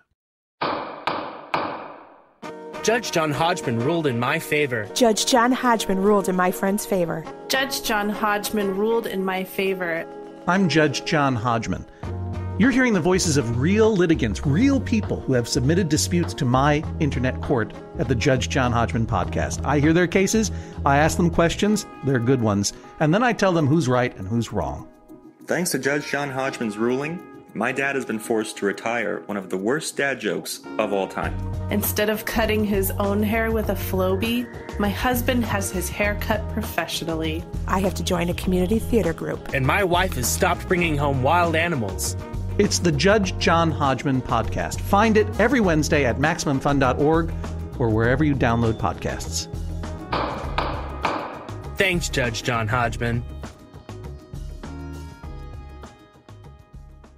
In a world dominated by Dude Bro movie podcasts, only one podcast is brave enough to call bullshit. Who Shot Ya?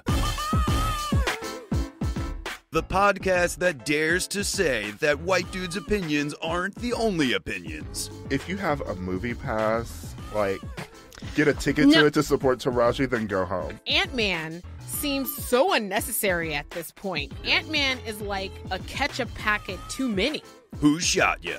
With Ricky Carmona. I wanted to see Wolverine kick ass and eat some popcorn and have a good time. Alonzo Duralde. Is this Andy Richter? Yeah! Ladies and gentlemen! And April Wolf. I love Wild Things because you get to see Kevin Bacon's dick.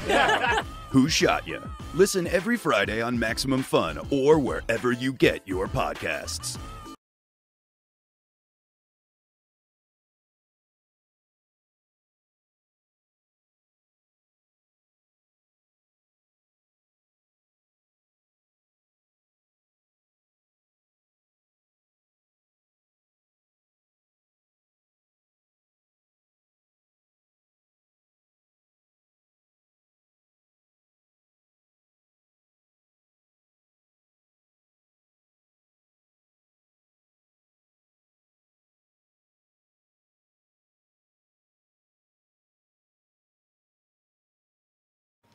Hello, everyone.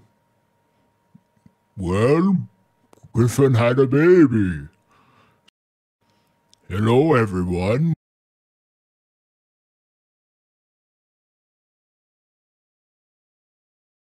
Hey everybody, this is Griffin McElroy, your Dungeon Master, your best friend, and a third thing that I will think of later at the commercial break.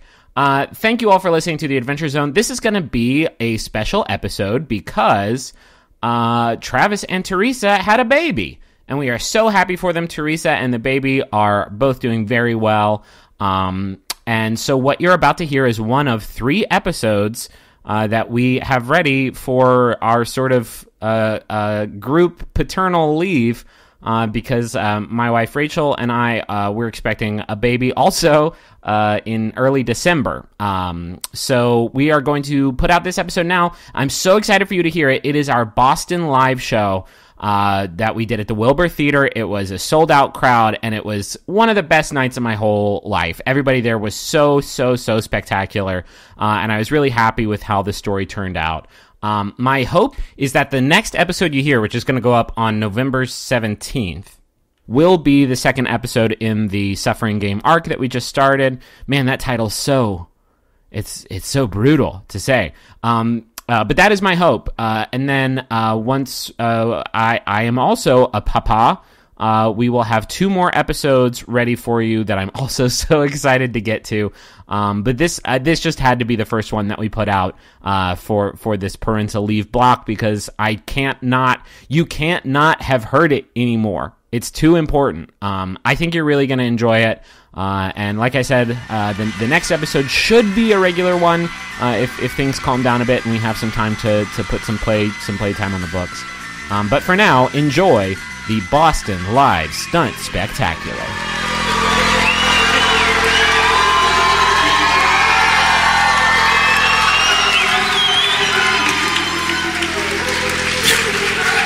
You know we're just going to play Dungeons & Dragons, right? All right. You've heard the show, right?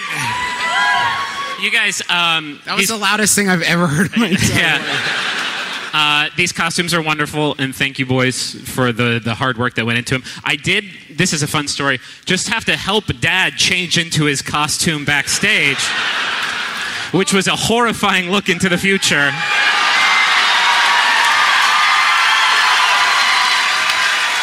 There's actually a smaller person in there that's controlling the arm for Dad. It's like Please be careful of Justin's drink with your giant wooden hand. God. If it touches me, I'm burning this. Is there anyone down. here who has not ever listened to the show? Bitch, stop it. You're going to be so confused. Okay, time out. We need to take a vote. This is going to be untenable. Yeah, you're going to need to remove... Oh, can you even remove it? Is it strapped underneath your clothes? It's strapped on underneath the clothes. Okay, listen. Well, Dad deals with that. There are a few people here who haven't listened. We play Dungeons & Dragons, and, well, they play it. I run the game. Do you guys want to talk a little bit about your characters? I thought that's why we had the thing with the... Yeah, that's a good point. The thing. My name is Justin McElroy. I play Taco. Thank you. Thank you. It's a collaborative creation. And he's a wizard. And, I don't know, he's down for whatever. Unless it's dangerous, in which case Taco's good out here. And my name is Clint McElroy, and...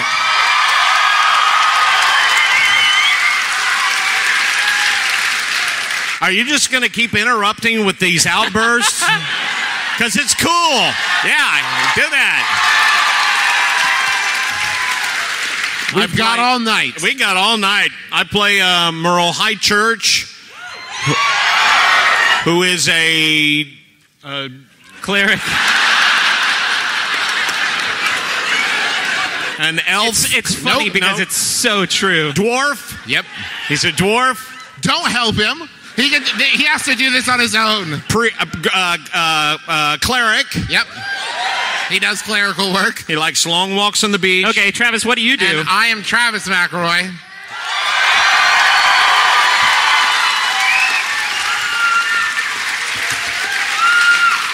And I play Magnus Burnsides, the fighter. He is... The Hammer. The Hammer. He's known as the Hammer in some small circles. He is a human. He has a pet humanity, goldfish. yes, Let's that's see, anyone us. else here human? He has a pet goldfish named Steven who is alive and well. And he pulls robots' arms off. Hey, let's. would it That's be a hobby. Would it be possible for us to get a bit more monitor on Yeah, stage? I'm having a hard time hearing my They family. real horny for this one, and it's hard. They were way hornier than we If we anticipated. can hear ourselves a little bit louder, that'd be amazing. Thank you. And that's Griffin McElroy. Hi.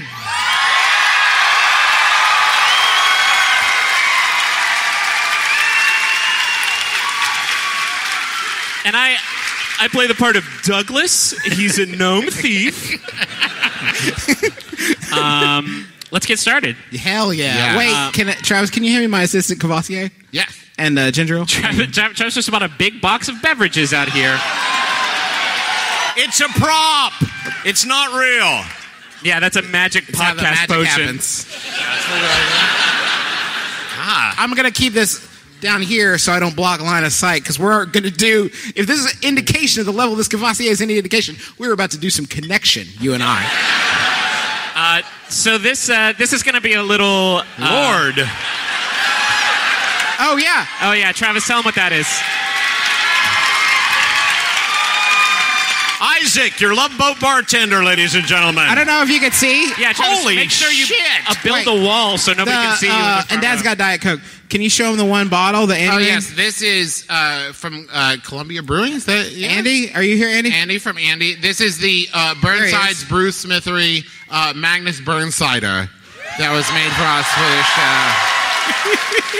Patent pending. It says it's an 18% alcohol content, but really it's just 5.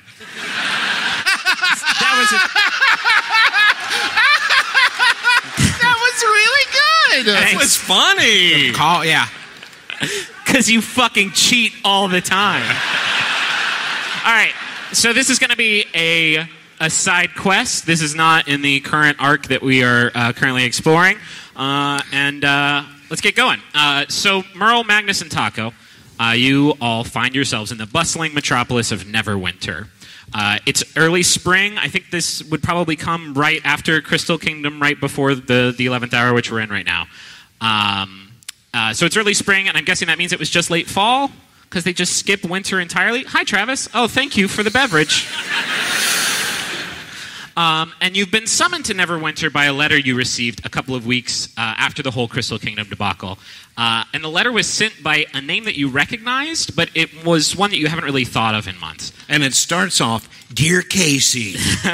A reference we can all enjoy. So topical. 6 or 7 got it. Where are my septuagenarians at?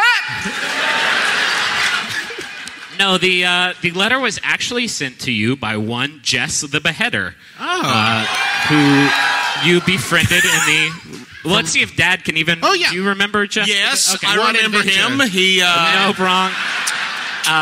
Jess the Beheader wrote you a letter. Oh, that's fun. And says... it couldn't work out better. Great. Oh, boy, this is going to be a long night, folks. This is top-notch humor. You're not going to get these rhyming jokes anywhere else. The letter reads, Dear Magnus Taco, and they put the little spelling symbol, like maybe they spelled it wrong. They did. SP? Dear Magnus Taco and the other one. How are you? I am fine.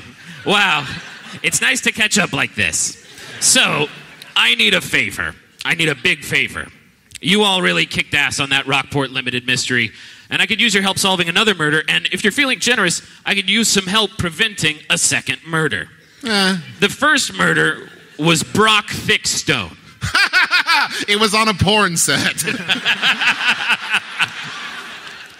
The first was Brock Thickstone, my Battlefest partner, who was killed in cold blood after our Supreme Champion qualifiers last week. The second is me.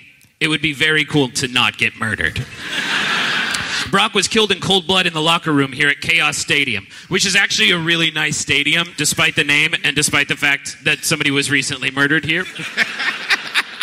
His body was found holding a bouquet of flowers, he really liked flowers, that he had received just after our match the night of his death. Neverwinter's Justicars discovered the bouquet had been cursed by powerful magics, although, that stuff is kind of over my head. If you could come figure out who killed my dude and keep me safe through the Supreme Champion Finals, I'd be happy to split the big old prize pool that comes along with the title. Oh, I guess I need a third favor, too. I need a new partner in the ring. Magnus, you ever try your hand at prize fighting?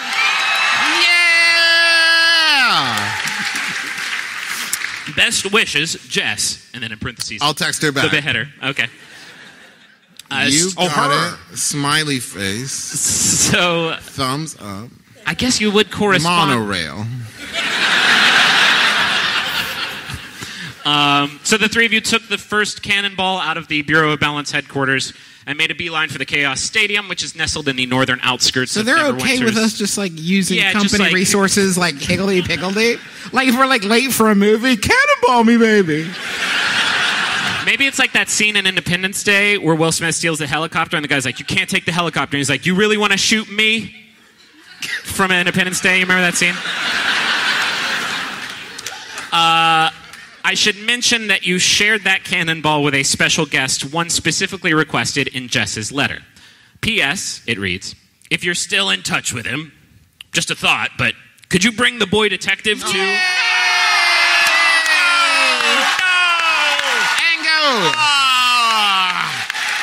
I hate the boy detective. No, you don't. I hate him. No, you don't. How is he reacting to the cannonball?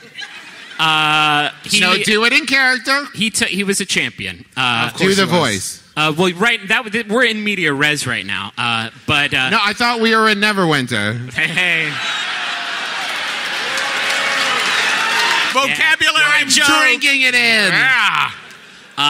But you do get a hearty hello, sirs, and standing in front of you, in front of Chaos Stadium, is Angus MacDonald, who's a bit winded. The three of you managed to shake him in the busy crowds of the Protector's Enclave, but he is the world's greatest detective, so we managed to find you. Sorry, I lost track of you. I looked away for just a second, and you were gone. If we kill anybody in this story, does it hold for the rest of the... It would be a paradox. We're unkillable, though, right? Essentially, yeah. Okay, yeah. Awesome. Be good. No repercussions. I'm glad I managed to find you. I was worried that I was not going to be included on this adventure. Shit. Despite our best fucking efforts. Yeah. I want to point out, Justin did that in Justin voice, not Taco voice, so it's not canon. Yeah. Yeah, you guys are being really sweet to Angus.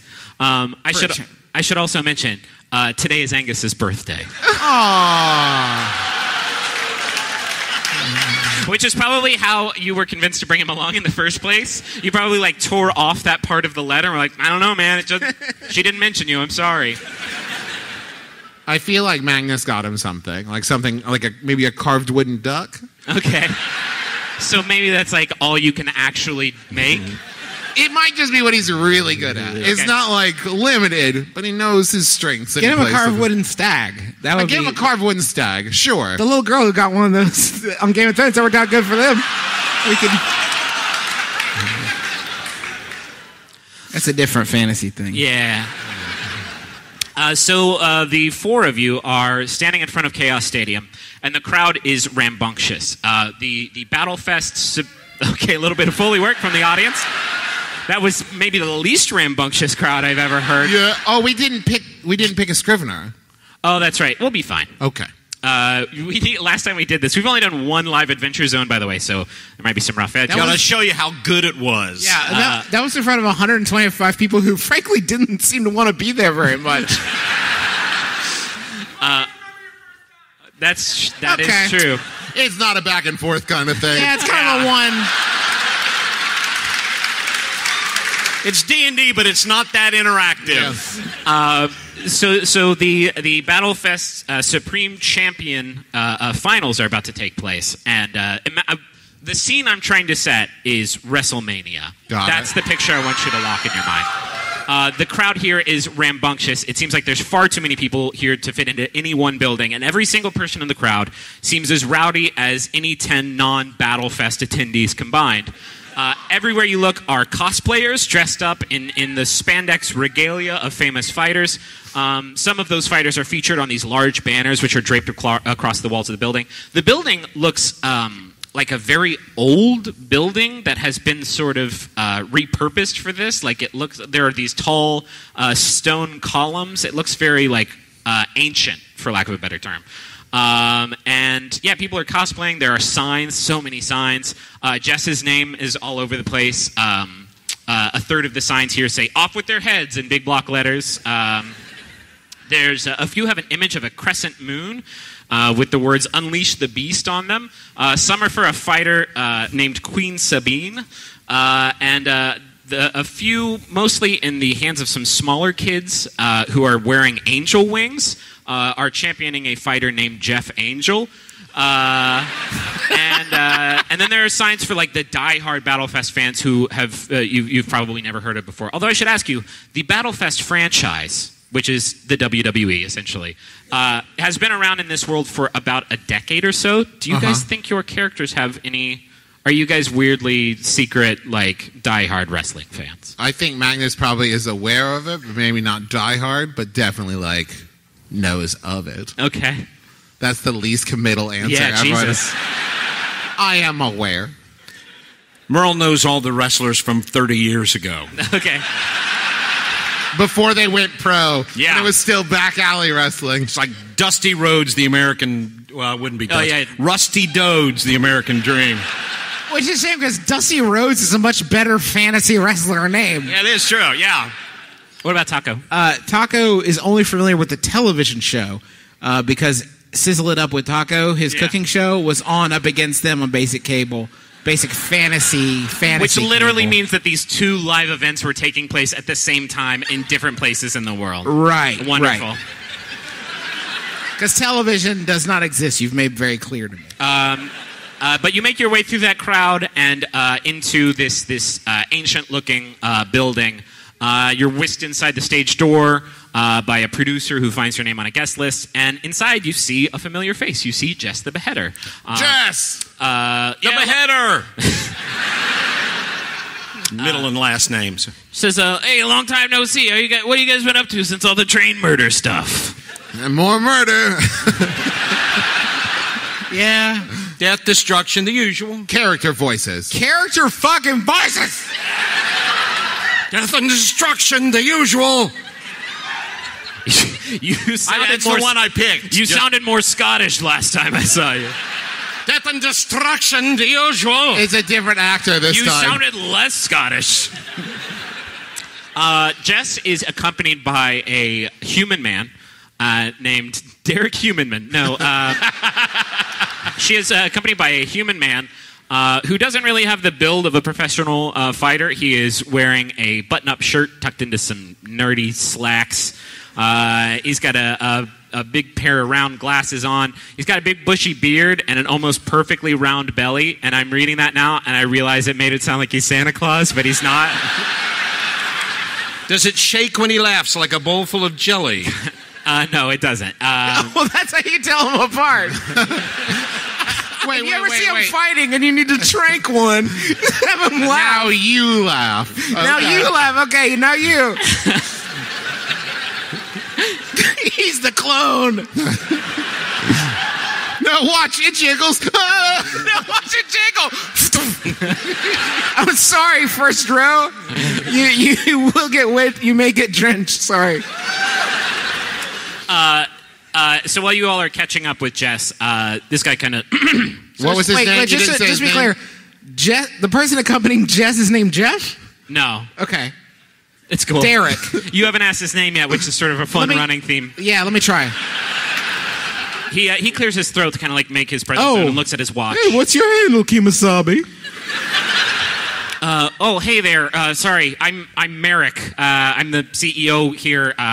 It just told me that you guys were coming, and it's really nice to meet you, but I need you to sign this before you go backstage, and he hands all three of you clipboards with some stuff on it. Yeah. How have the ratings been this year? Oh, real good. We've had some really savage events. It's been really cool. Better recently, probably? Yeah, I would say. We got rid of that damn cooking show for competition. Yeah, about Less 5 years ago, competition. we had a big Yeah, upswing, and it's been a nice... You're welcome for that. But yeah, sign this for me. Is your standard talent release NDA, merchandising, licensing deal. Very common. Whoa. I don't comfortably give up merchandising. That's a weird thing that you'll all learn about Magnus in the next story arc. By the way, after the show, there'll be posters out in the lobby. Make sure you... No, that's true, though. There are wonderful posters made by Carrie Right, Peach. yeah, the back. Thank you, Carrie. Carrie, are you here? Yeah. Carrie's here. Where are you, Carrie?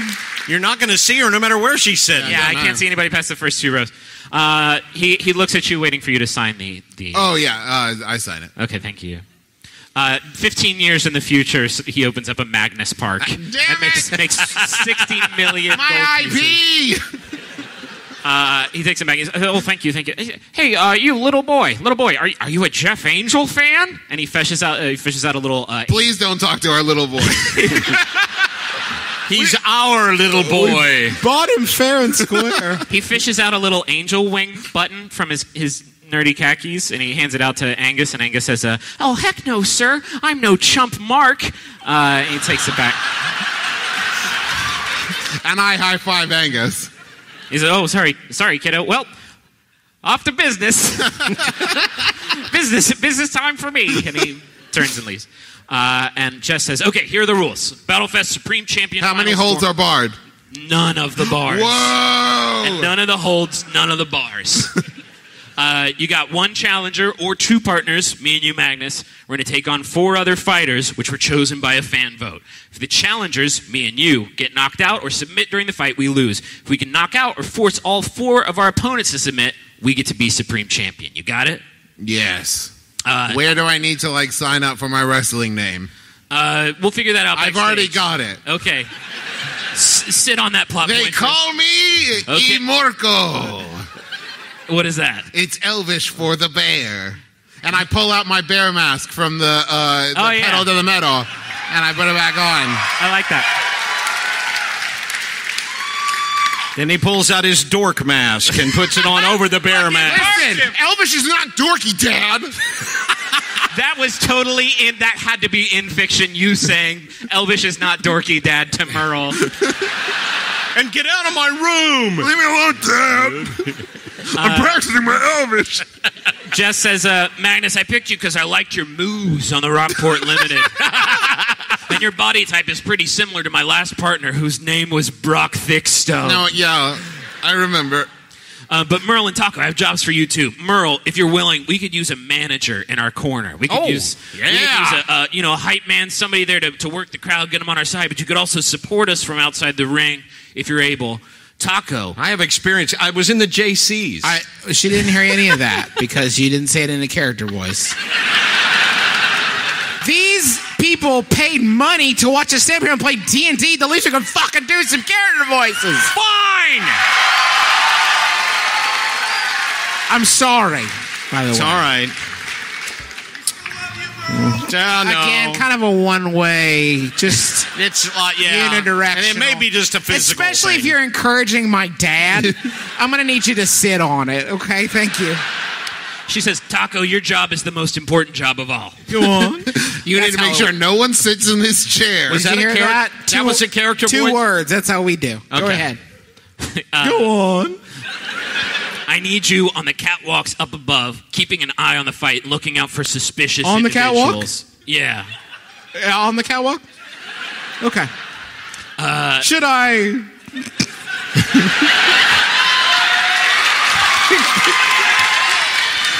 Should I shake my little tush on the catwalk? You know what? I know we're having fun here. Right Said Fred did have some other really good singles you should look into. If you have a few minutes later, I'll hook you up. I got some tapes. I am regretting how I have assigned the most important job. No, I'm ready. So there's no doubt in my mind that Brock's death was the result of foul play. I don't know who's responsible, but I figure whoever they are probably wants me dead too. I need you up there watching my back. Sure, yeah, okay.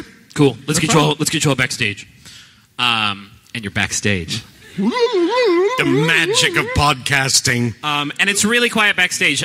There are 4 private dressing rooms that are all shut, and there are security personnel in front of all of them, keeping them secret from you. Do the security personnel look trustworthy? Yes. Would that be in some kind of check I would do? Trustworthiness check. Sure. Wow, we're actually rolling dice, and it's been 21 minutes. Now, do you have a proficiency in trustworthiness? It's not called trustworthiness. It's called Insight? Insight. Yes. That's a 14. Yeah, oh my God, it really is. No, they seem cool. They seem cool. Yeah. Okay. I'm impressed.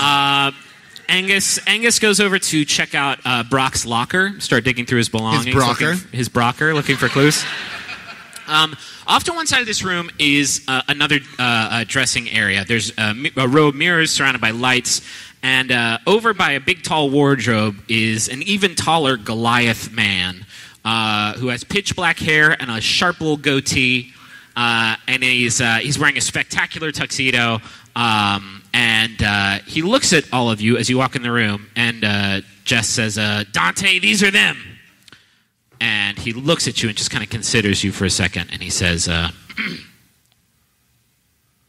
Oh, come on! Let me give you a little insight. Let me pull aside the curtain. Right now, Griffin is running through the databases of voices in his head, trying to figure out which one have I not used yet. No, I got it. Okay. He looks at you and he says, No. It just says, Dante, come on. And he says, Let me see. And he looks at you, Magnus, and he says, I'm sorry. You have a wonderful body. Thank you. But you do not have the soul of a champion. I punch him in the face. Roll that. That's an 18. Oh, my God. 18 plus 8, a 26. Okay, here it is. This is the scene. He says, You have a beautiful body, but you do not have the soul of a champion. And you just, before you finish, just pop, and it's literally just like, his face doesn't move at all, and he goes, Interesting.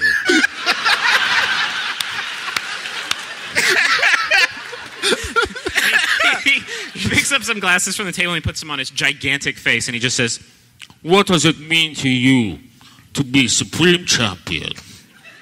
It means being strong enough to make the weak feel safe. Oh, God.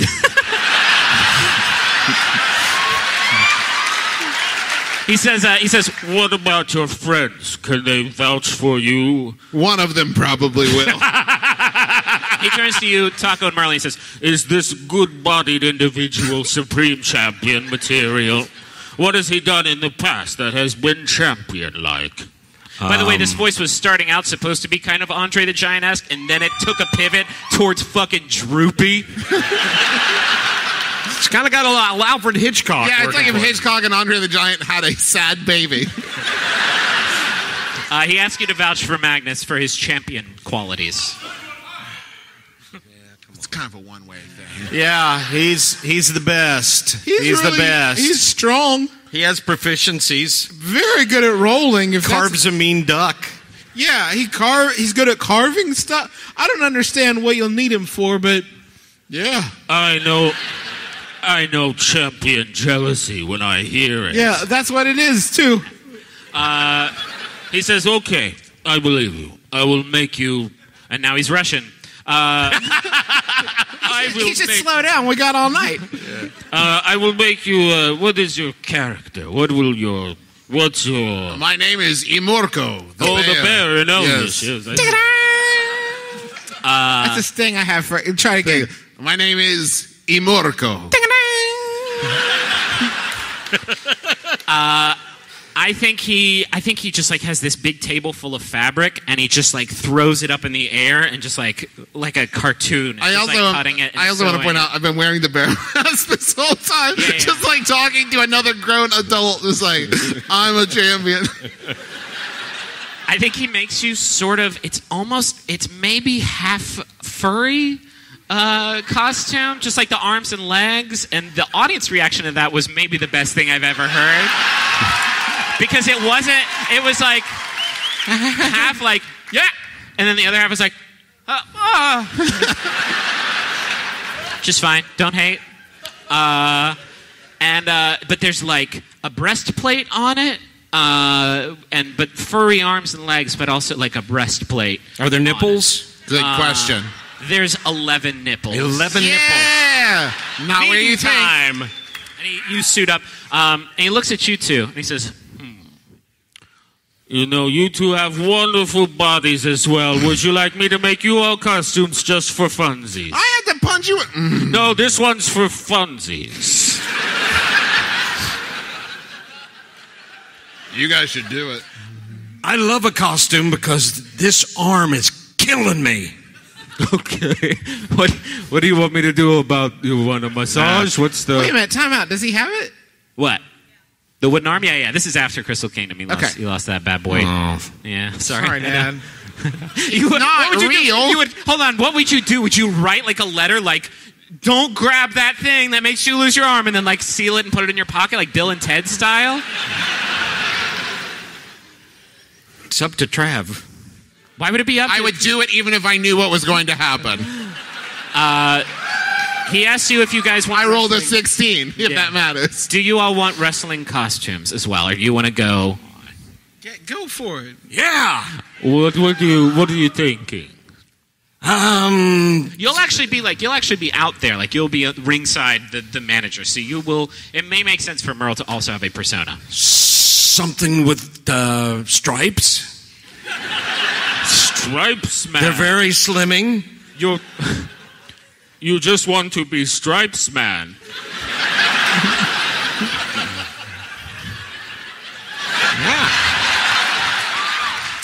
For those of you at home, he is nodding.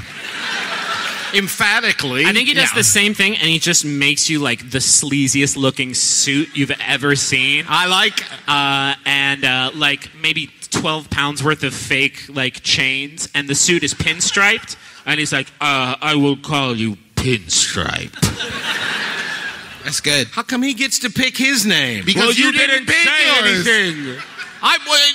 Pause. Pause? Give me a pause so I can jump. Okay. Pinstripe. I like pinstripe. Yeah, that's. I think it's very appropriate, and it's very slimming. Magic boy. Magic man. Listen, Magic Mike. here's my character, and this is kind of a meta one, so hang in there. His name is Tough Greg. Now here's Tough Greg's thing. He's kind of TUFF. Yeah, that's good. He's kind of an everyman, and I want his uniform. And this is when you're making it. I want it to look exactly like the crew you have working the show. So the theme of it would be like he just got up there, like, what's Tough Greg doing? But otherwise indiscernible from everybody else in the show. Like, you wouldn't raise an eye no matter where you saw this guy, Tough Greg, the character of wrestling.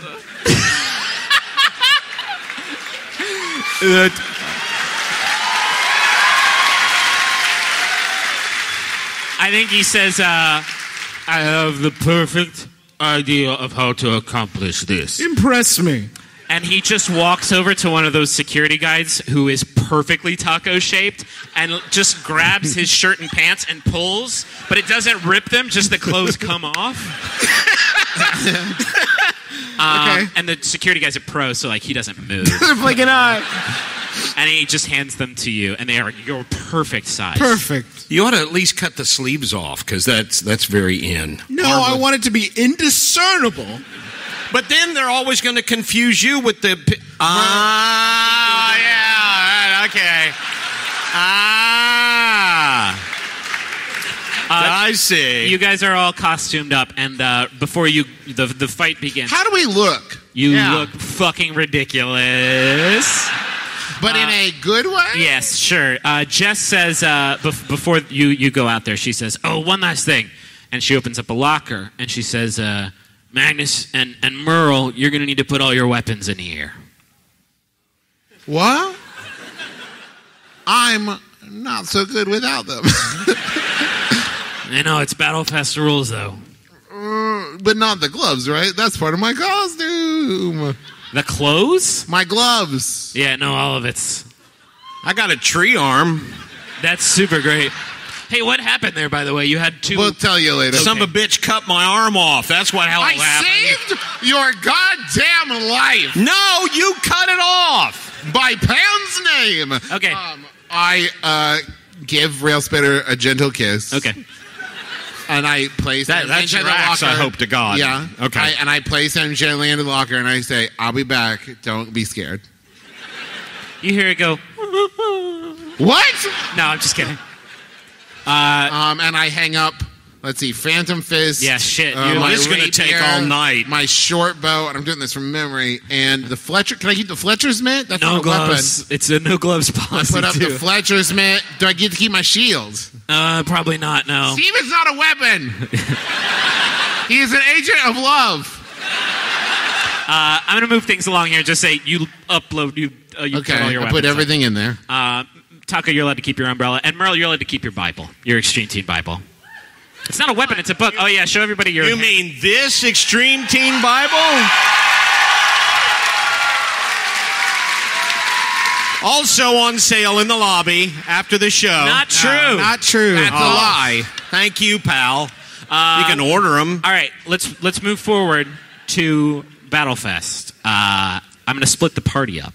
Yeah, I know. It's a few minutes till showtime. It's a few minutes till showtime. Merle and Magnus, you guys are at the top of the entrance ramp behind a curtain. You can hear the crowd. They sound just as rambunctious as they did outside. Taco, Jess is taking you to a service elevator, fulfilling our contractual obligation to have an elevator in this live episode of the show, Adventure Zone. And you're taking the elevator up to the catwalk of the Chaos Stadium. And below, you can see this sold-out crowd that you've been hearing chant backstage for the past hour. There's easily 20,000 people here, just screaming their brains out. What are they chanting? So we're looking at kind of an arena. We're looking at kind of an arena. Calm down, okay, please. Yes, it's like it is an arena, like an indoor. So the catwalk would be sort of like a network of. Yeah, so the catwalk is actually two long beams that intersect with two other beams going. How high up is it? Real it's high? It's not that high up. It's about 25 feet up. There's some lights hanging off of it over the ring. The ring, by the way, is a hexagon shaped. There's 6 sides, 6 points. Can the boy detective go up there too? No. What's Engo doing during all the this? boy detective? I'm sorry, sirs, I couldn't find any good clues. I guess this one's just out of my hands. Anyway, I'm gonna go get. You looked in there was nothing in the locker. I gotta go get a big pretzel and watch the show because this is a cameo. It is my birthday, so Engo, I am dedicating this fight to you. If I win, you won't die of some terrible disease. I give no such reassurance. He says, "Am I sick?" Not yet. Give it time. So Taco, you're up on this catwalk, and you've just gone up the elevator. Did it what? Are we does the match start? No, not yet. Okay. So can I go up to the catwalk? Do I have to be up in the catwalk already?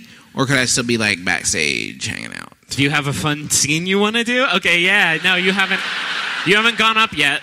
We don't rehearse this show ahead of time, quick folks. retcon. This isn't a fun scene. If in my outfit, I want to go to where their weapons are being stored. Okay. And I am going to. What's the situation with the place? Where are they locked up or what's up? Yeah, they're locked up in Jess's locker. You guys are. Let's say you guys have already gone out to the entrance ramp, so you're not really in the locker room anymore. You still are. Did we only check our weapons, or did we keep all our other stuff? You kept your Bible in your pants or whatever. Did I keep Nitpicker? You did, but you're not with Taco. We're getting hung up. Quick, do something. Do something. Yeah, I want to. So I'm going to open her locker. Okay. With knock. Okay. Bing. And then. Is that what you do? Hmm? Is that the sound it at makes? home? No, I'm going to cast Leomund's Secret Chest, which creates an exquisite chest that I can hide on the ethereal plane. Does it say the word exquisite on your card? Yes. All of Taco's spells on are my exquisite. cards it says exquisite. Yes, and you always roll 20s. Yeah. So yeah, I throw everything into the exquisite chest and stuff in the ethereal plane. Okay, and what do you do with the what do you do with the chest? You'll find out. Okay, cool. Foreshadowing. All right, let's fast forward back to where we were. You're up on the catwalk. You can see this crowd below. You're about 25 feet up from the ring.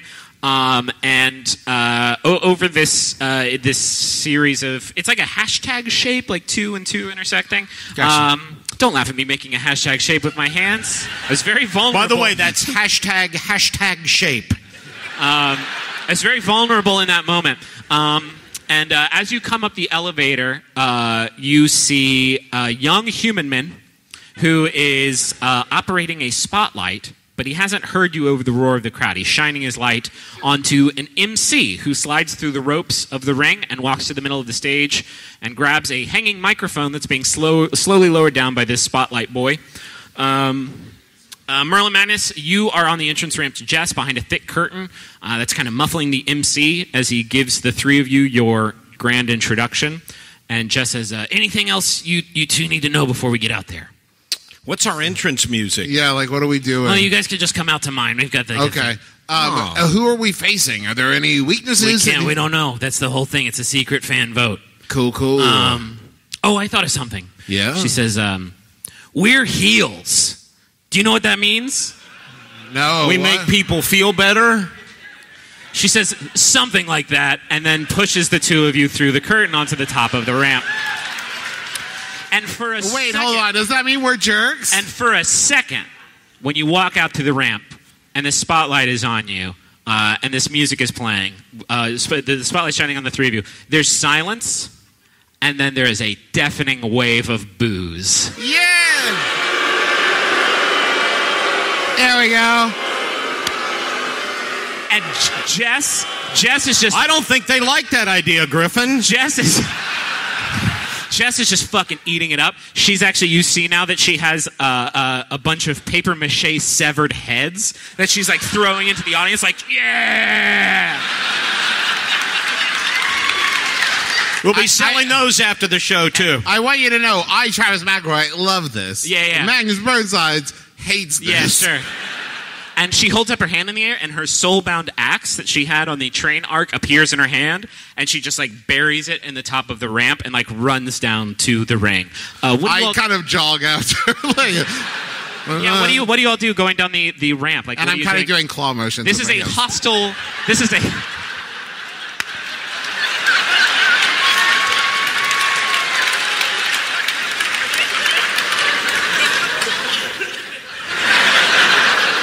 I'll do Fosse hands. Yeah, perfect. I'm doing Fosse hands. You're just doing jazz Fosse hands. step the whole way jazz down. hands. Hey, I'm Pinstripe. That's my bits for Pinstripe. Do a little perfect. grapevine. Yeah. Okay. For you dancers out there. You make your way down to the ring. Taco. As they're entering, okay. I've cast Arcane Eye and am having it hover around the crowd. I can move up to 30 feet with an action, but since we're not technically in combat, sure, I'm just kind of want to hovering it around just to give me another set of eyeballs to rely on. Okay, yeah, no, that's good. You don't necessarily see, I mean, everybody's like cosplaying and it's like a crazy wild scene, but you don't see anybody like holding a dark orb and like chanting into it. But you do catch the attention of the boy running the spotlight. And this is just after they've made it to the stage, and they take up a couple minutes just like soaking up the booze. Well, that sounds bad. That's what we did backstage. Yeah. And this boy says, hey, you're not supposed to be up here. Hey, it's me, Greg.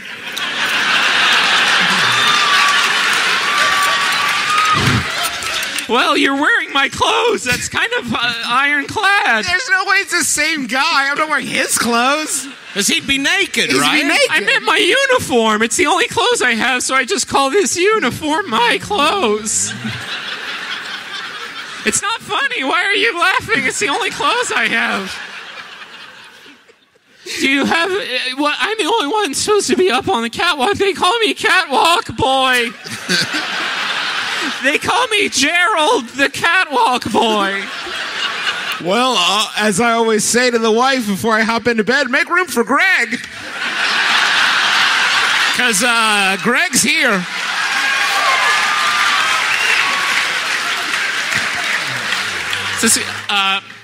Greg, do you have your ID badge? That's my handle. Greg, do you have your ID badge on you? Sure. Push him off the catwalk. I cast Charm Person. There's my ID badge, you uppity so-and-so. I get to roll on that, don't I? Yeah, with the charisma check of Catwalk Boy.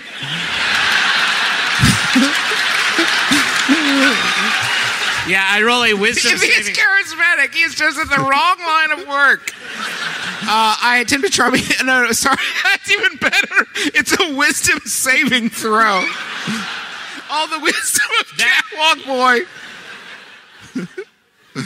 That's a natural 20.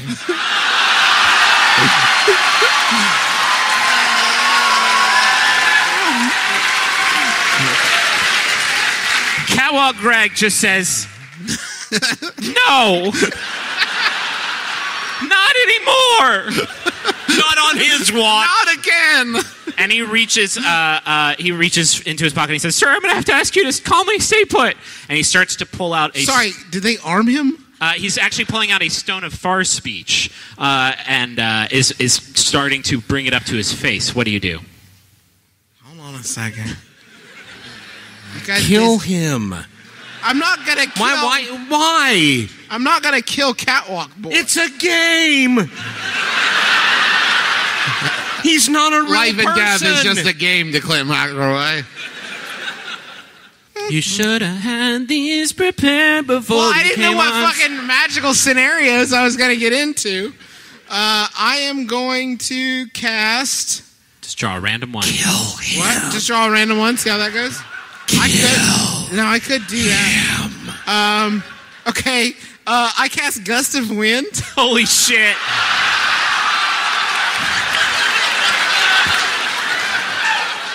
Let me do a little Foley work for you. No, that's okay. Okay. Yeah, I cast Gust of Wind on him. It's only 25 feet. It'll be fine. What is that? I don't have that one in my doc. It's a line of strong wind, 60 feet long and 10 feet wide, blast from you in a direction you choose for the spell's duration. Each creature that starts its turn in the line must succeed on a strength saving throw or be pushed 15 feet away. Oh, that ain't him. And you know there are people underneath you. That's a 10. No, so sweet Catwalk Boy. Are you blowing him towards the ring or just kind of into the crowd? I'm blowing him into the crowd where they can catch him safely. I'm gonna make a collective dexterity throw for crowd. That's a 14. Okay, they kind of catch it. Here. And he actually comically drops his Stone of Far Speech as he goes, and the stage goes dark, and it's dark for a bit, and then you hear from the stone, Gerald, where's the spotlight, Gerald? Go for Greg.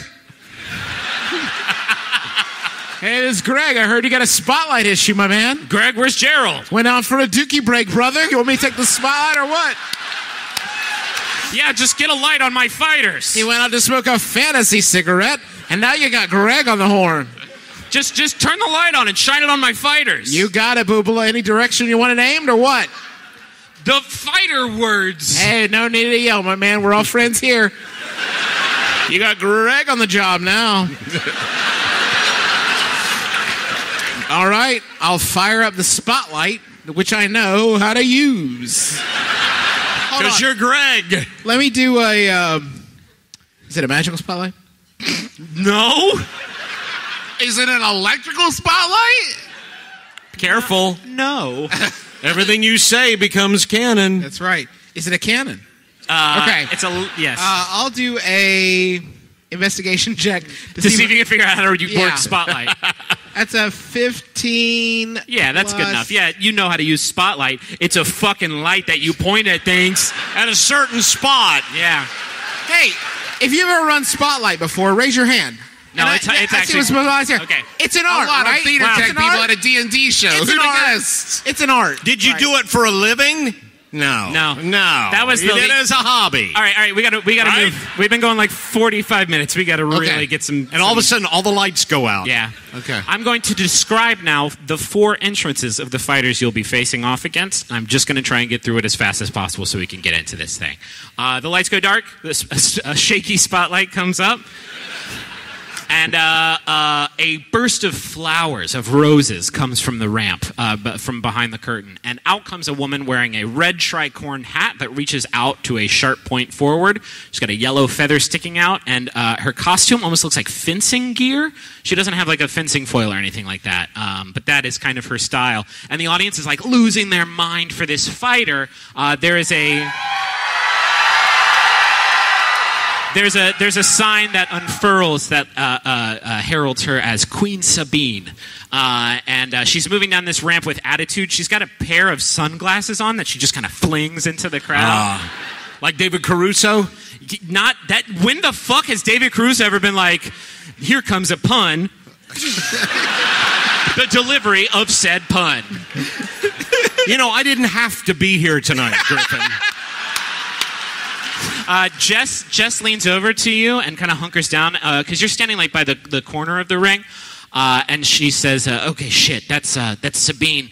We used to be tag team partners, but then she got injured, so I got a new partner, and then she got salty about it, and now we're kind of bitter rivals." What's her deal? She's very fast. Just why don't you leave her to me, Magnus? You just focus on the other folks that come out that curtain, and Merle, you just keep us in the fight. Cool. Once all 6 of us are in the ring, the fight's gonna kick off. So it's us 2 versus 3 people. You got it. Yeah. Cool. And then the lights go out again, and there's an explosive pyrotechnic display, and the sound of electric lutes that are just getting shredded. And they are producing some truly gnarly butt rock. And a tapestry rolls down from the entrance ramp, and it's got a bunch of Gothic symbols and a large flaming skull, and the name of the fighter who is emerging from the curtain, and that name is simply Deathman. He's wearing a significant amount of grease paint, but you can still tell that he's a bit past his fighting prime. Also evidenced by the fact that it's taking him quite a while to get to the ring. Once inside, he removes his black trench coat to reveal some big baggy black pants and a black tank top. He's got some big old guns. Is he bigger than me? Yes. And I think his like promo is he just like points at you, Magnus, and he points at his open mouth. And then he rubs his belly. I flip him off. Is Deathman one that Merle recognizes? Yeah, I think you. No, this is a different franchise probably than the one that Merle was a fan of. This was you were like more that WCW. weird Canadian shit. Yeah. Mm-hmm. And then the arena goes dark again, and this time a floating image of 2 moons appears over the ramp. And okay. And then in front of that projection, you see the silhouette of a man who changes shape in the moonlight, transforming basically into a werewolf before dashing out of the projection. And a fighter appears at the top of the ramp, and their name appears in the image, and their name is Moonbeam. And Moonbeam is another sort of massive hulking figure wearing a black spandex onesie with silver trim and has actually a luchador mask on. And from the edges of both the mask and the onesie, you can see these big, thick tufts of brown fur that are poking out. And there's a big silver crescent moon on their onesie. And I think once they make it in the ring, they point at you, Magnus, and they point in their open mouth and then rub their tummy. And then... And then Deathman like walks up and like kind of tugs on their shoulders, like, no, you can't. You just did that. I point back at both of them, point in my mouth, and rub my tummy with both hands. And then he just kind of sulkingly like walks to the corner. And then the lights go out one more time. A spotlight shines down on the top of the ramp, and 2 large prop angel wings spread out from the sides of the entrance curtain. And a side swings down from the ceiling, announcing the entrance of a fighter named Jeff Angel. And before I describe Jeff Angel's entrance, I would very much like to play his entrance music, which is the only piece of original music that I've prepared for the evening. If you can play Jeff Angel's theme from, there it is, and really crank it up. Shh, let him listen.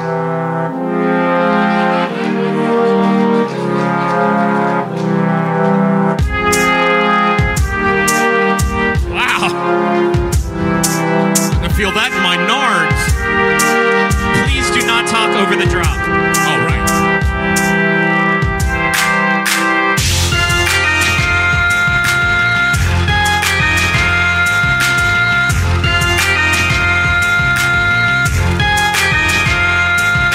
Wearing a pair of blue denim pants that appear to be cut off at the knee, which is a type of wizardry your mind can barely conceive of. Wearing two bright green wristbands and absolutely no shirt enters Jeff Angel. Half bird, half man. With long, bright white feathers and two long, beautiful wings. You can turn down Jeff Angel's theme song. Without even thinking, Magnus bursts into applause. The audience reaction to Jeff Angel is mixed at best. And he jumps into the ring and he flies up a little bit. He's Aarakocra, by the way, which is a fun new D&D race. And he grabs the microphone that's like starting to be raised up. He like grabs it and pulls it back down. And he says, "My name is Jeff Angel." That's great. He says, "And I value three things above all: integrity, hard work, and being nice to kids."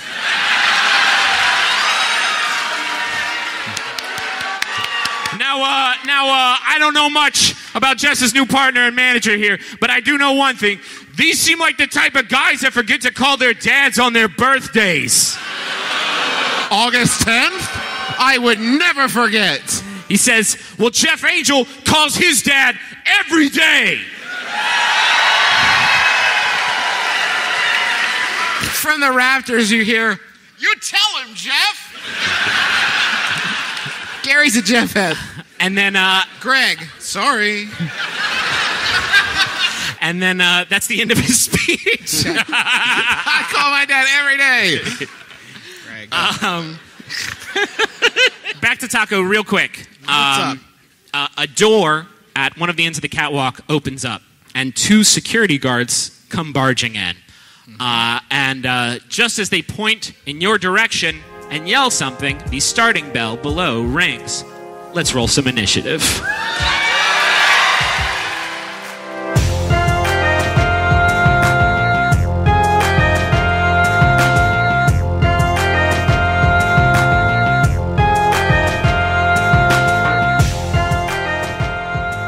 Hey everybody, it's Griffin McElroy, your Dungeon Master, your best friend, and your Ring Master, which is, of course, a position that is in every wrestling match, of course.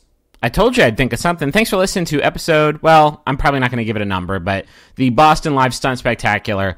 Thank you all for sticking with us during this what's the right word to use here? A blissfully happy, but also slightly stressful time in our lives. Like I said, we have two more sort of special episodes planned that we are probably going to hold on to until December.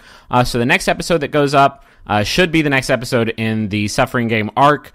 But if not, we will make sure to communicate that on our Twitter account, which is the Zonecast. But for now, I want to tell you about some kind folks and companies who have sponsored the show this week, starting with Movement Watches. That's MVMT, but you just say Movement Watches. And this is a company that was founded on the belief that style shouldn't break the bank. We got sent Movement Watches, and I'm not a big watch guy.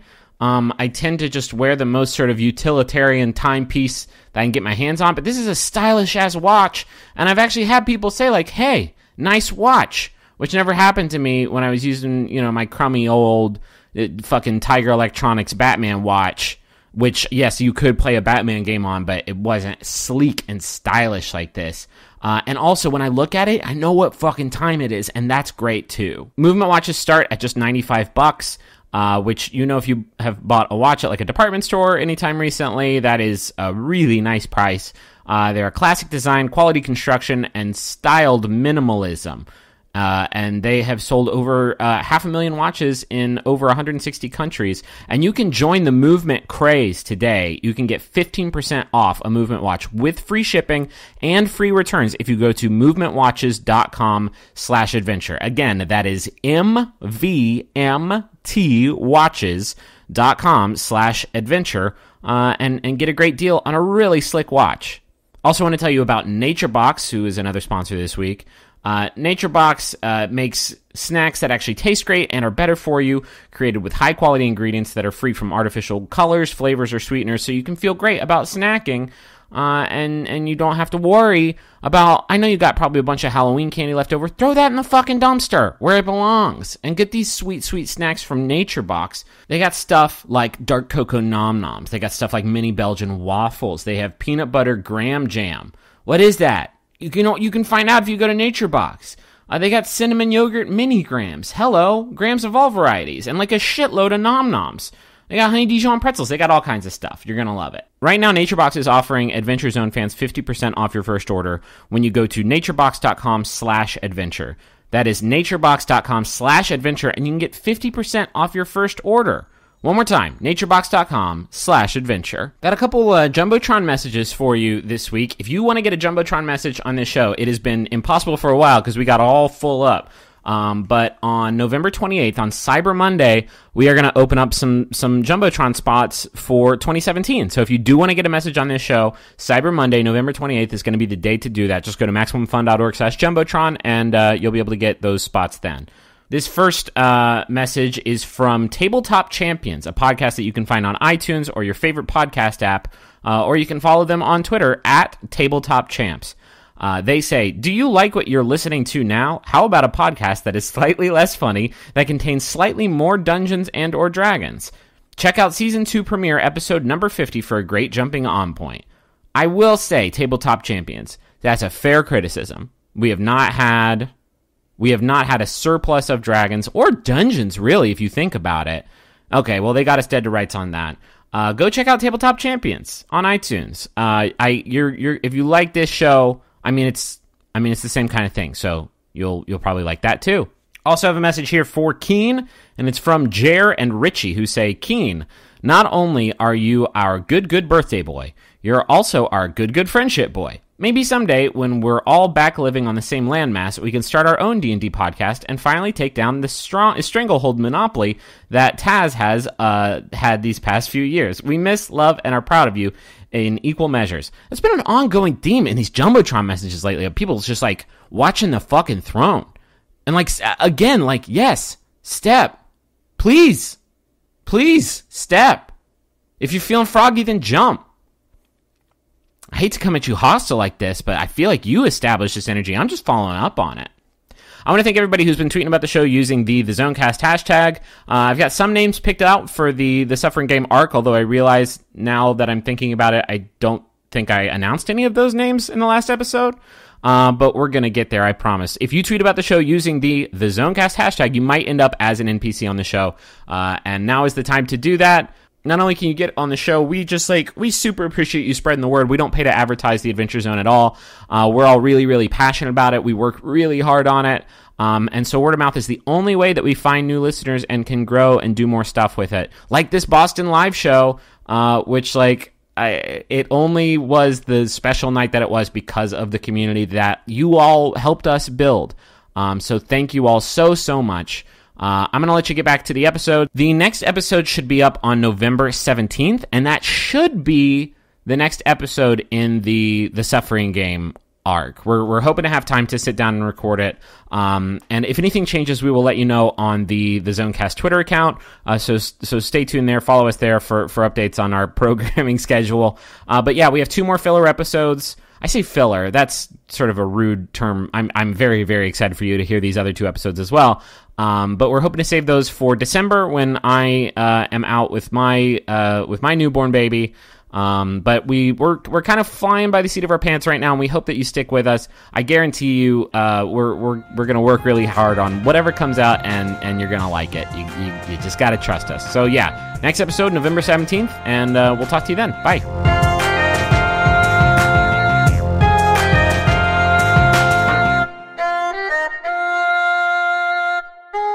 I got a 13. I got a 14, but I roll again because of some thingamajig that I have. It's been so long. What'd you get? 18. Nice. Plus what? Plus. Yep. Plus. Yep. Somebody out there knows. Jesus. No, that's not what we're doing. What'd you get, Taco? What am I doing? Where? What am I looking at? Oh, no, the app is broken. It's not so easy, is it, smartass? There you go. See? There's a box called Zero initiative, so I was right. 18! Okay, Regis Philbin. Taco, what you got? Do you feel like I should have advantage of that because I had the arcane eye that probably saw the door opening? Yeah, I like that. Okay, good. Look, we didn't know you were really going to try tonight. I had a bad one, but 6. It's initiative. That's good. That's what you want. You want low. You want to go last. You want low because it starts 1 and goes... Shit. I actually don't know if that was a joke or not. And that makes you adorable. I just wait for people to say, go, Taco. I was like, okay, I'll go. All right, first in the order is Merle, off to the corner of the ring. So again, just to sort of lay out the objectives here, Magnus, you're trying to beat the 4 fighters. Jess says she can handle Sabine, so really you really got Jeff Angel, Deathman, and Moonbeam. Merle, you're off to the side. You've got to you've got to keep everybody sort of healthy and vital. But if you want to get in there and mix it up, that would be fun and inexplicable. But go for it. And Taco, you are beset upon by 2 security guards, but you're also trying to keep them safe from an assassin. How far away are the security guards? I mean, it's not going to be your turn for such a long time. Perfect. I feel like I have a while to figure that out. That's perfect. But they're about 30 feet away from you. Okay. Let's say 29 feet in case you get a good 30-foot spell. Merle, what are you doing? I'm going to do something really out of character. Okay. I'm going to cast like a cleric thing. Yeah. I thought about casting Zone of Truth, but I'm going to save that. I never call my dad. For an even more inappropriate moment. I cast Aid, which is a spell that bolsters my allies with toughness and resolve. I bet you're regretting wearing those prop glasses. I can't see shit. Travis, just read his cards for him. I had to dress him backstage. I did the resolve part. Each target's hit point maximum and current hit points increased by 5.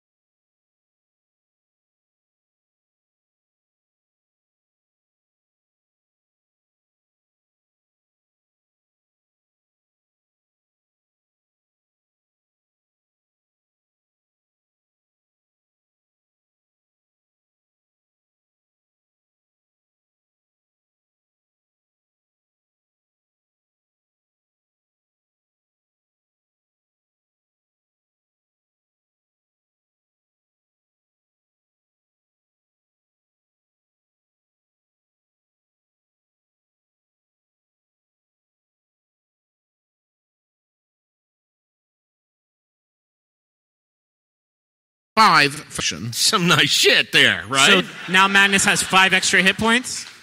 Yeah, and it permanently it increases for the duration of the thing, so we can heal back up to that level. So I'm going to cast that on Magnus. Played by Travis McElroy. Right. Well, you remember that one, huh? Next. I have to. Legally. You're a dependent. You cast a spell. Wait, I am not. I'm 32 goddamn years old. Yeah, but I'm still claiming you. Let's never release this episode. Yeah. I think you cast that spell on Magnus, and then from the crowd you hear like, Yeah, great buff. Is that what it's called? It's all about the fun. You hear one cleric in the audience just go like, "Yeah, man, it's all about the fundamentals." And it was on that night, July 15th, 2016, I cast a buff. Magnus, you are... actually, next in the order is Jess and Sabine, who I think just do that wrestler thing where they just like run up to each other and just start like hitting each other very fast. And they're sort of tied up. Magnus, it is your turn next in the order. I'm going to... how are they all standing? Where is everybody? Each one is in like a corner right now. Or they've moved in a little bit from the corner, but they're... Do we have... This is an important question. Yeah. Turnstile ropes, the whole deal? Turnstile ropes, three ropes, the whole thing. Great. I'm going to make like I'm running at Moonbeam. Okay. Like, maybe a stiff arm. Sure. But at the last minute, I'm going to pull a stiff arm, bounce off the rope, come in his back. Okay. No joke, I want you to describe every maneuver that you do with that level of detail. You got it. Go ahead and roll your attack roll, and then depending on... that's my keychain. Don't roll your keychain. Oh, that's a 3. Where? Plus 8, 11. God, that's so many, but still no. You do like you bounce off the ropes and you come at him with your stiff arm and then you hit him and you just kind of like push forward like. Can he make that noise? And I think Moonbeam just kind of pushes you away. I get multiple attacks per round. Go ahead. And now I'm going to try to, I don't know, a scissor kick? Is that a thing?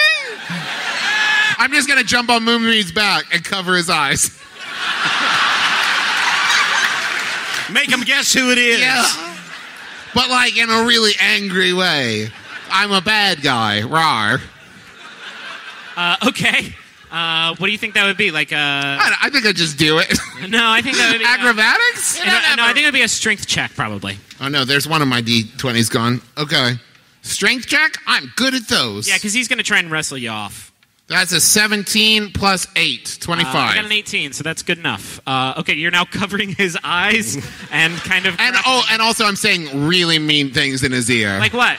Like, you're a poop and nobody likes you. I'm a jerk. Rawr. Okay. I think next up is... I have a list of people. It's Deathman is up next. Deathman is just going to run and... he was going to attack you, Magnus, but I think he's just going to kind of spear tackle the two of you. Two of who? Moonbeam and Magnus. Okay. Can I use my cunning action now? No, that's on your turn. How many turns do you get? I get a lot, man. How many spells do you get? One a time? All right. Asked and answered. He tackles the two of you, which does damage to both of you, but unfortunately it knocks you off his back, and both of you are now prone on the ground. Take... Oh, my God. Take 11 points of damage. I'm going to do parry. Okay, what's that do? When hit, use the dice to reduce damage by D8. Okay, just do it. Okay. D&D invented by Gary Gygax. This one? Welcome to the exposition zone. That's a 4 plus my dexterity, which is 2, so it's minus by 6. Okay. You know what I didn't bring? What? Anything to write anything down with. Oh, no. Do we have a pen? Can somebody in the... throw it... But don't throw it. That would be please bad, don't throw... Because obviously we are not very dexterous. Jeez. All right, please stop. Okay, we are good now. Thank you, Kelsey, everybody. Thank you, Kelsey. Got a pen. Thank you, Kelsey. All right. Thank you. Next, some pruning shears. Next in the order is Jeff Angel, and Jeff Angel waves his hand in front of his face, and then disappears.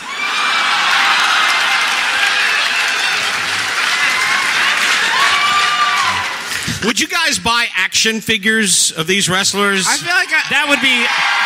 We would get busted for intellectual property theft so fast. Really? Is that somebody? Have you heard of the wrestler named Jonathan Cena? I like him. He was he was a great singer, wasn't he? Okay. Yeah. What? John Cena? Okay, so Moonbeam is next. And Moonbeam stands up from being prone. It's a move action. And Moonbeam is going to get on top of you, Magnus, for a pin. No, he's not. Wait, what is he? He is going to get on top of you. Check for your a pin. notes. Make a strength check with me. Can I first, say something to him? Yeah, sure. Let's fuck up this old man first. If you beat me, you're just going to have to face him. So why don't we tag team him? Their only objective is to take out you and Jess. Oh, really? Yeah, it's them 4 against you. What you got? What are we doing? Straight? Quick time out. I feel like in fiction, he would have said that, and I feel like you would need to respond because it seems in fiction he would have thought that. Says, character voices. I did mine. He says, no. It's a character voice police.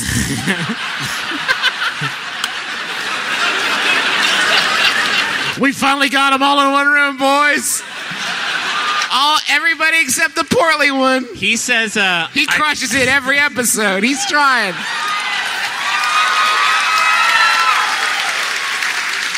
He says, I feel like I should listen to you, but I think I'm just going to pin you instead. It's fair.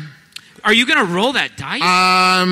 It's 8 plus 8, 16. No, okay, he's on top of you now. So if it gets back to Moonbeam's turn, you have lost the wrestling match. I'm not going to.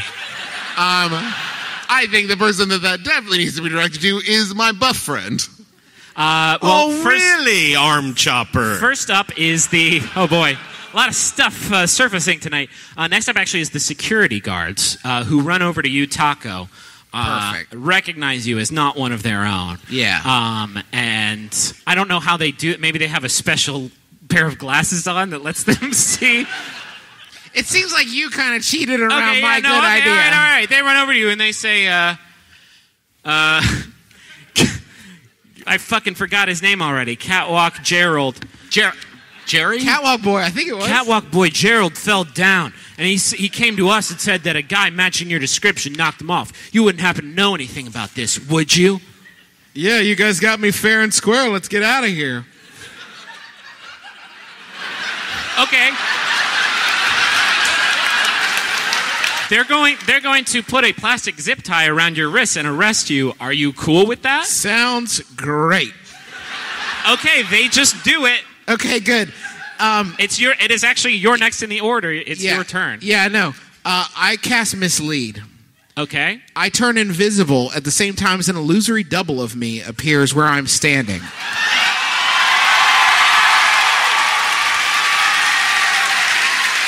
I will break the laws of D&D to let these two things happen at the exact same time. What do you mean? Oh, it wasn't your turn, but it can definitely be your turn. You said it was my turn. It's your turn now, yeah. Oh, they arrested me. That's their turn. I didn't want to raise suspicions. Okay. So, Mislead. And then I get the Umber Staff. Okay. Up. Open. It has Featherfall in it. I jump off the catwalk. Onto the guy that currently has Magnus pinned. Yeah.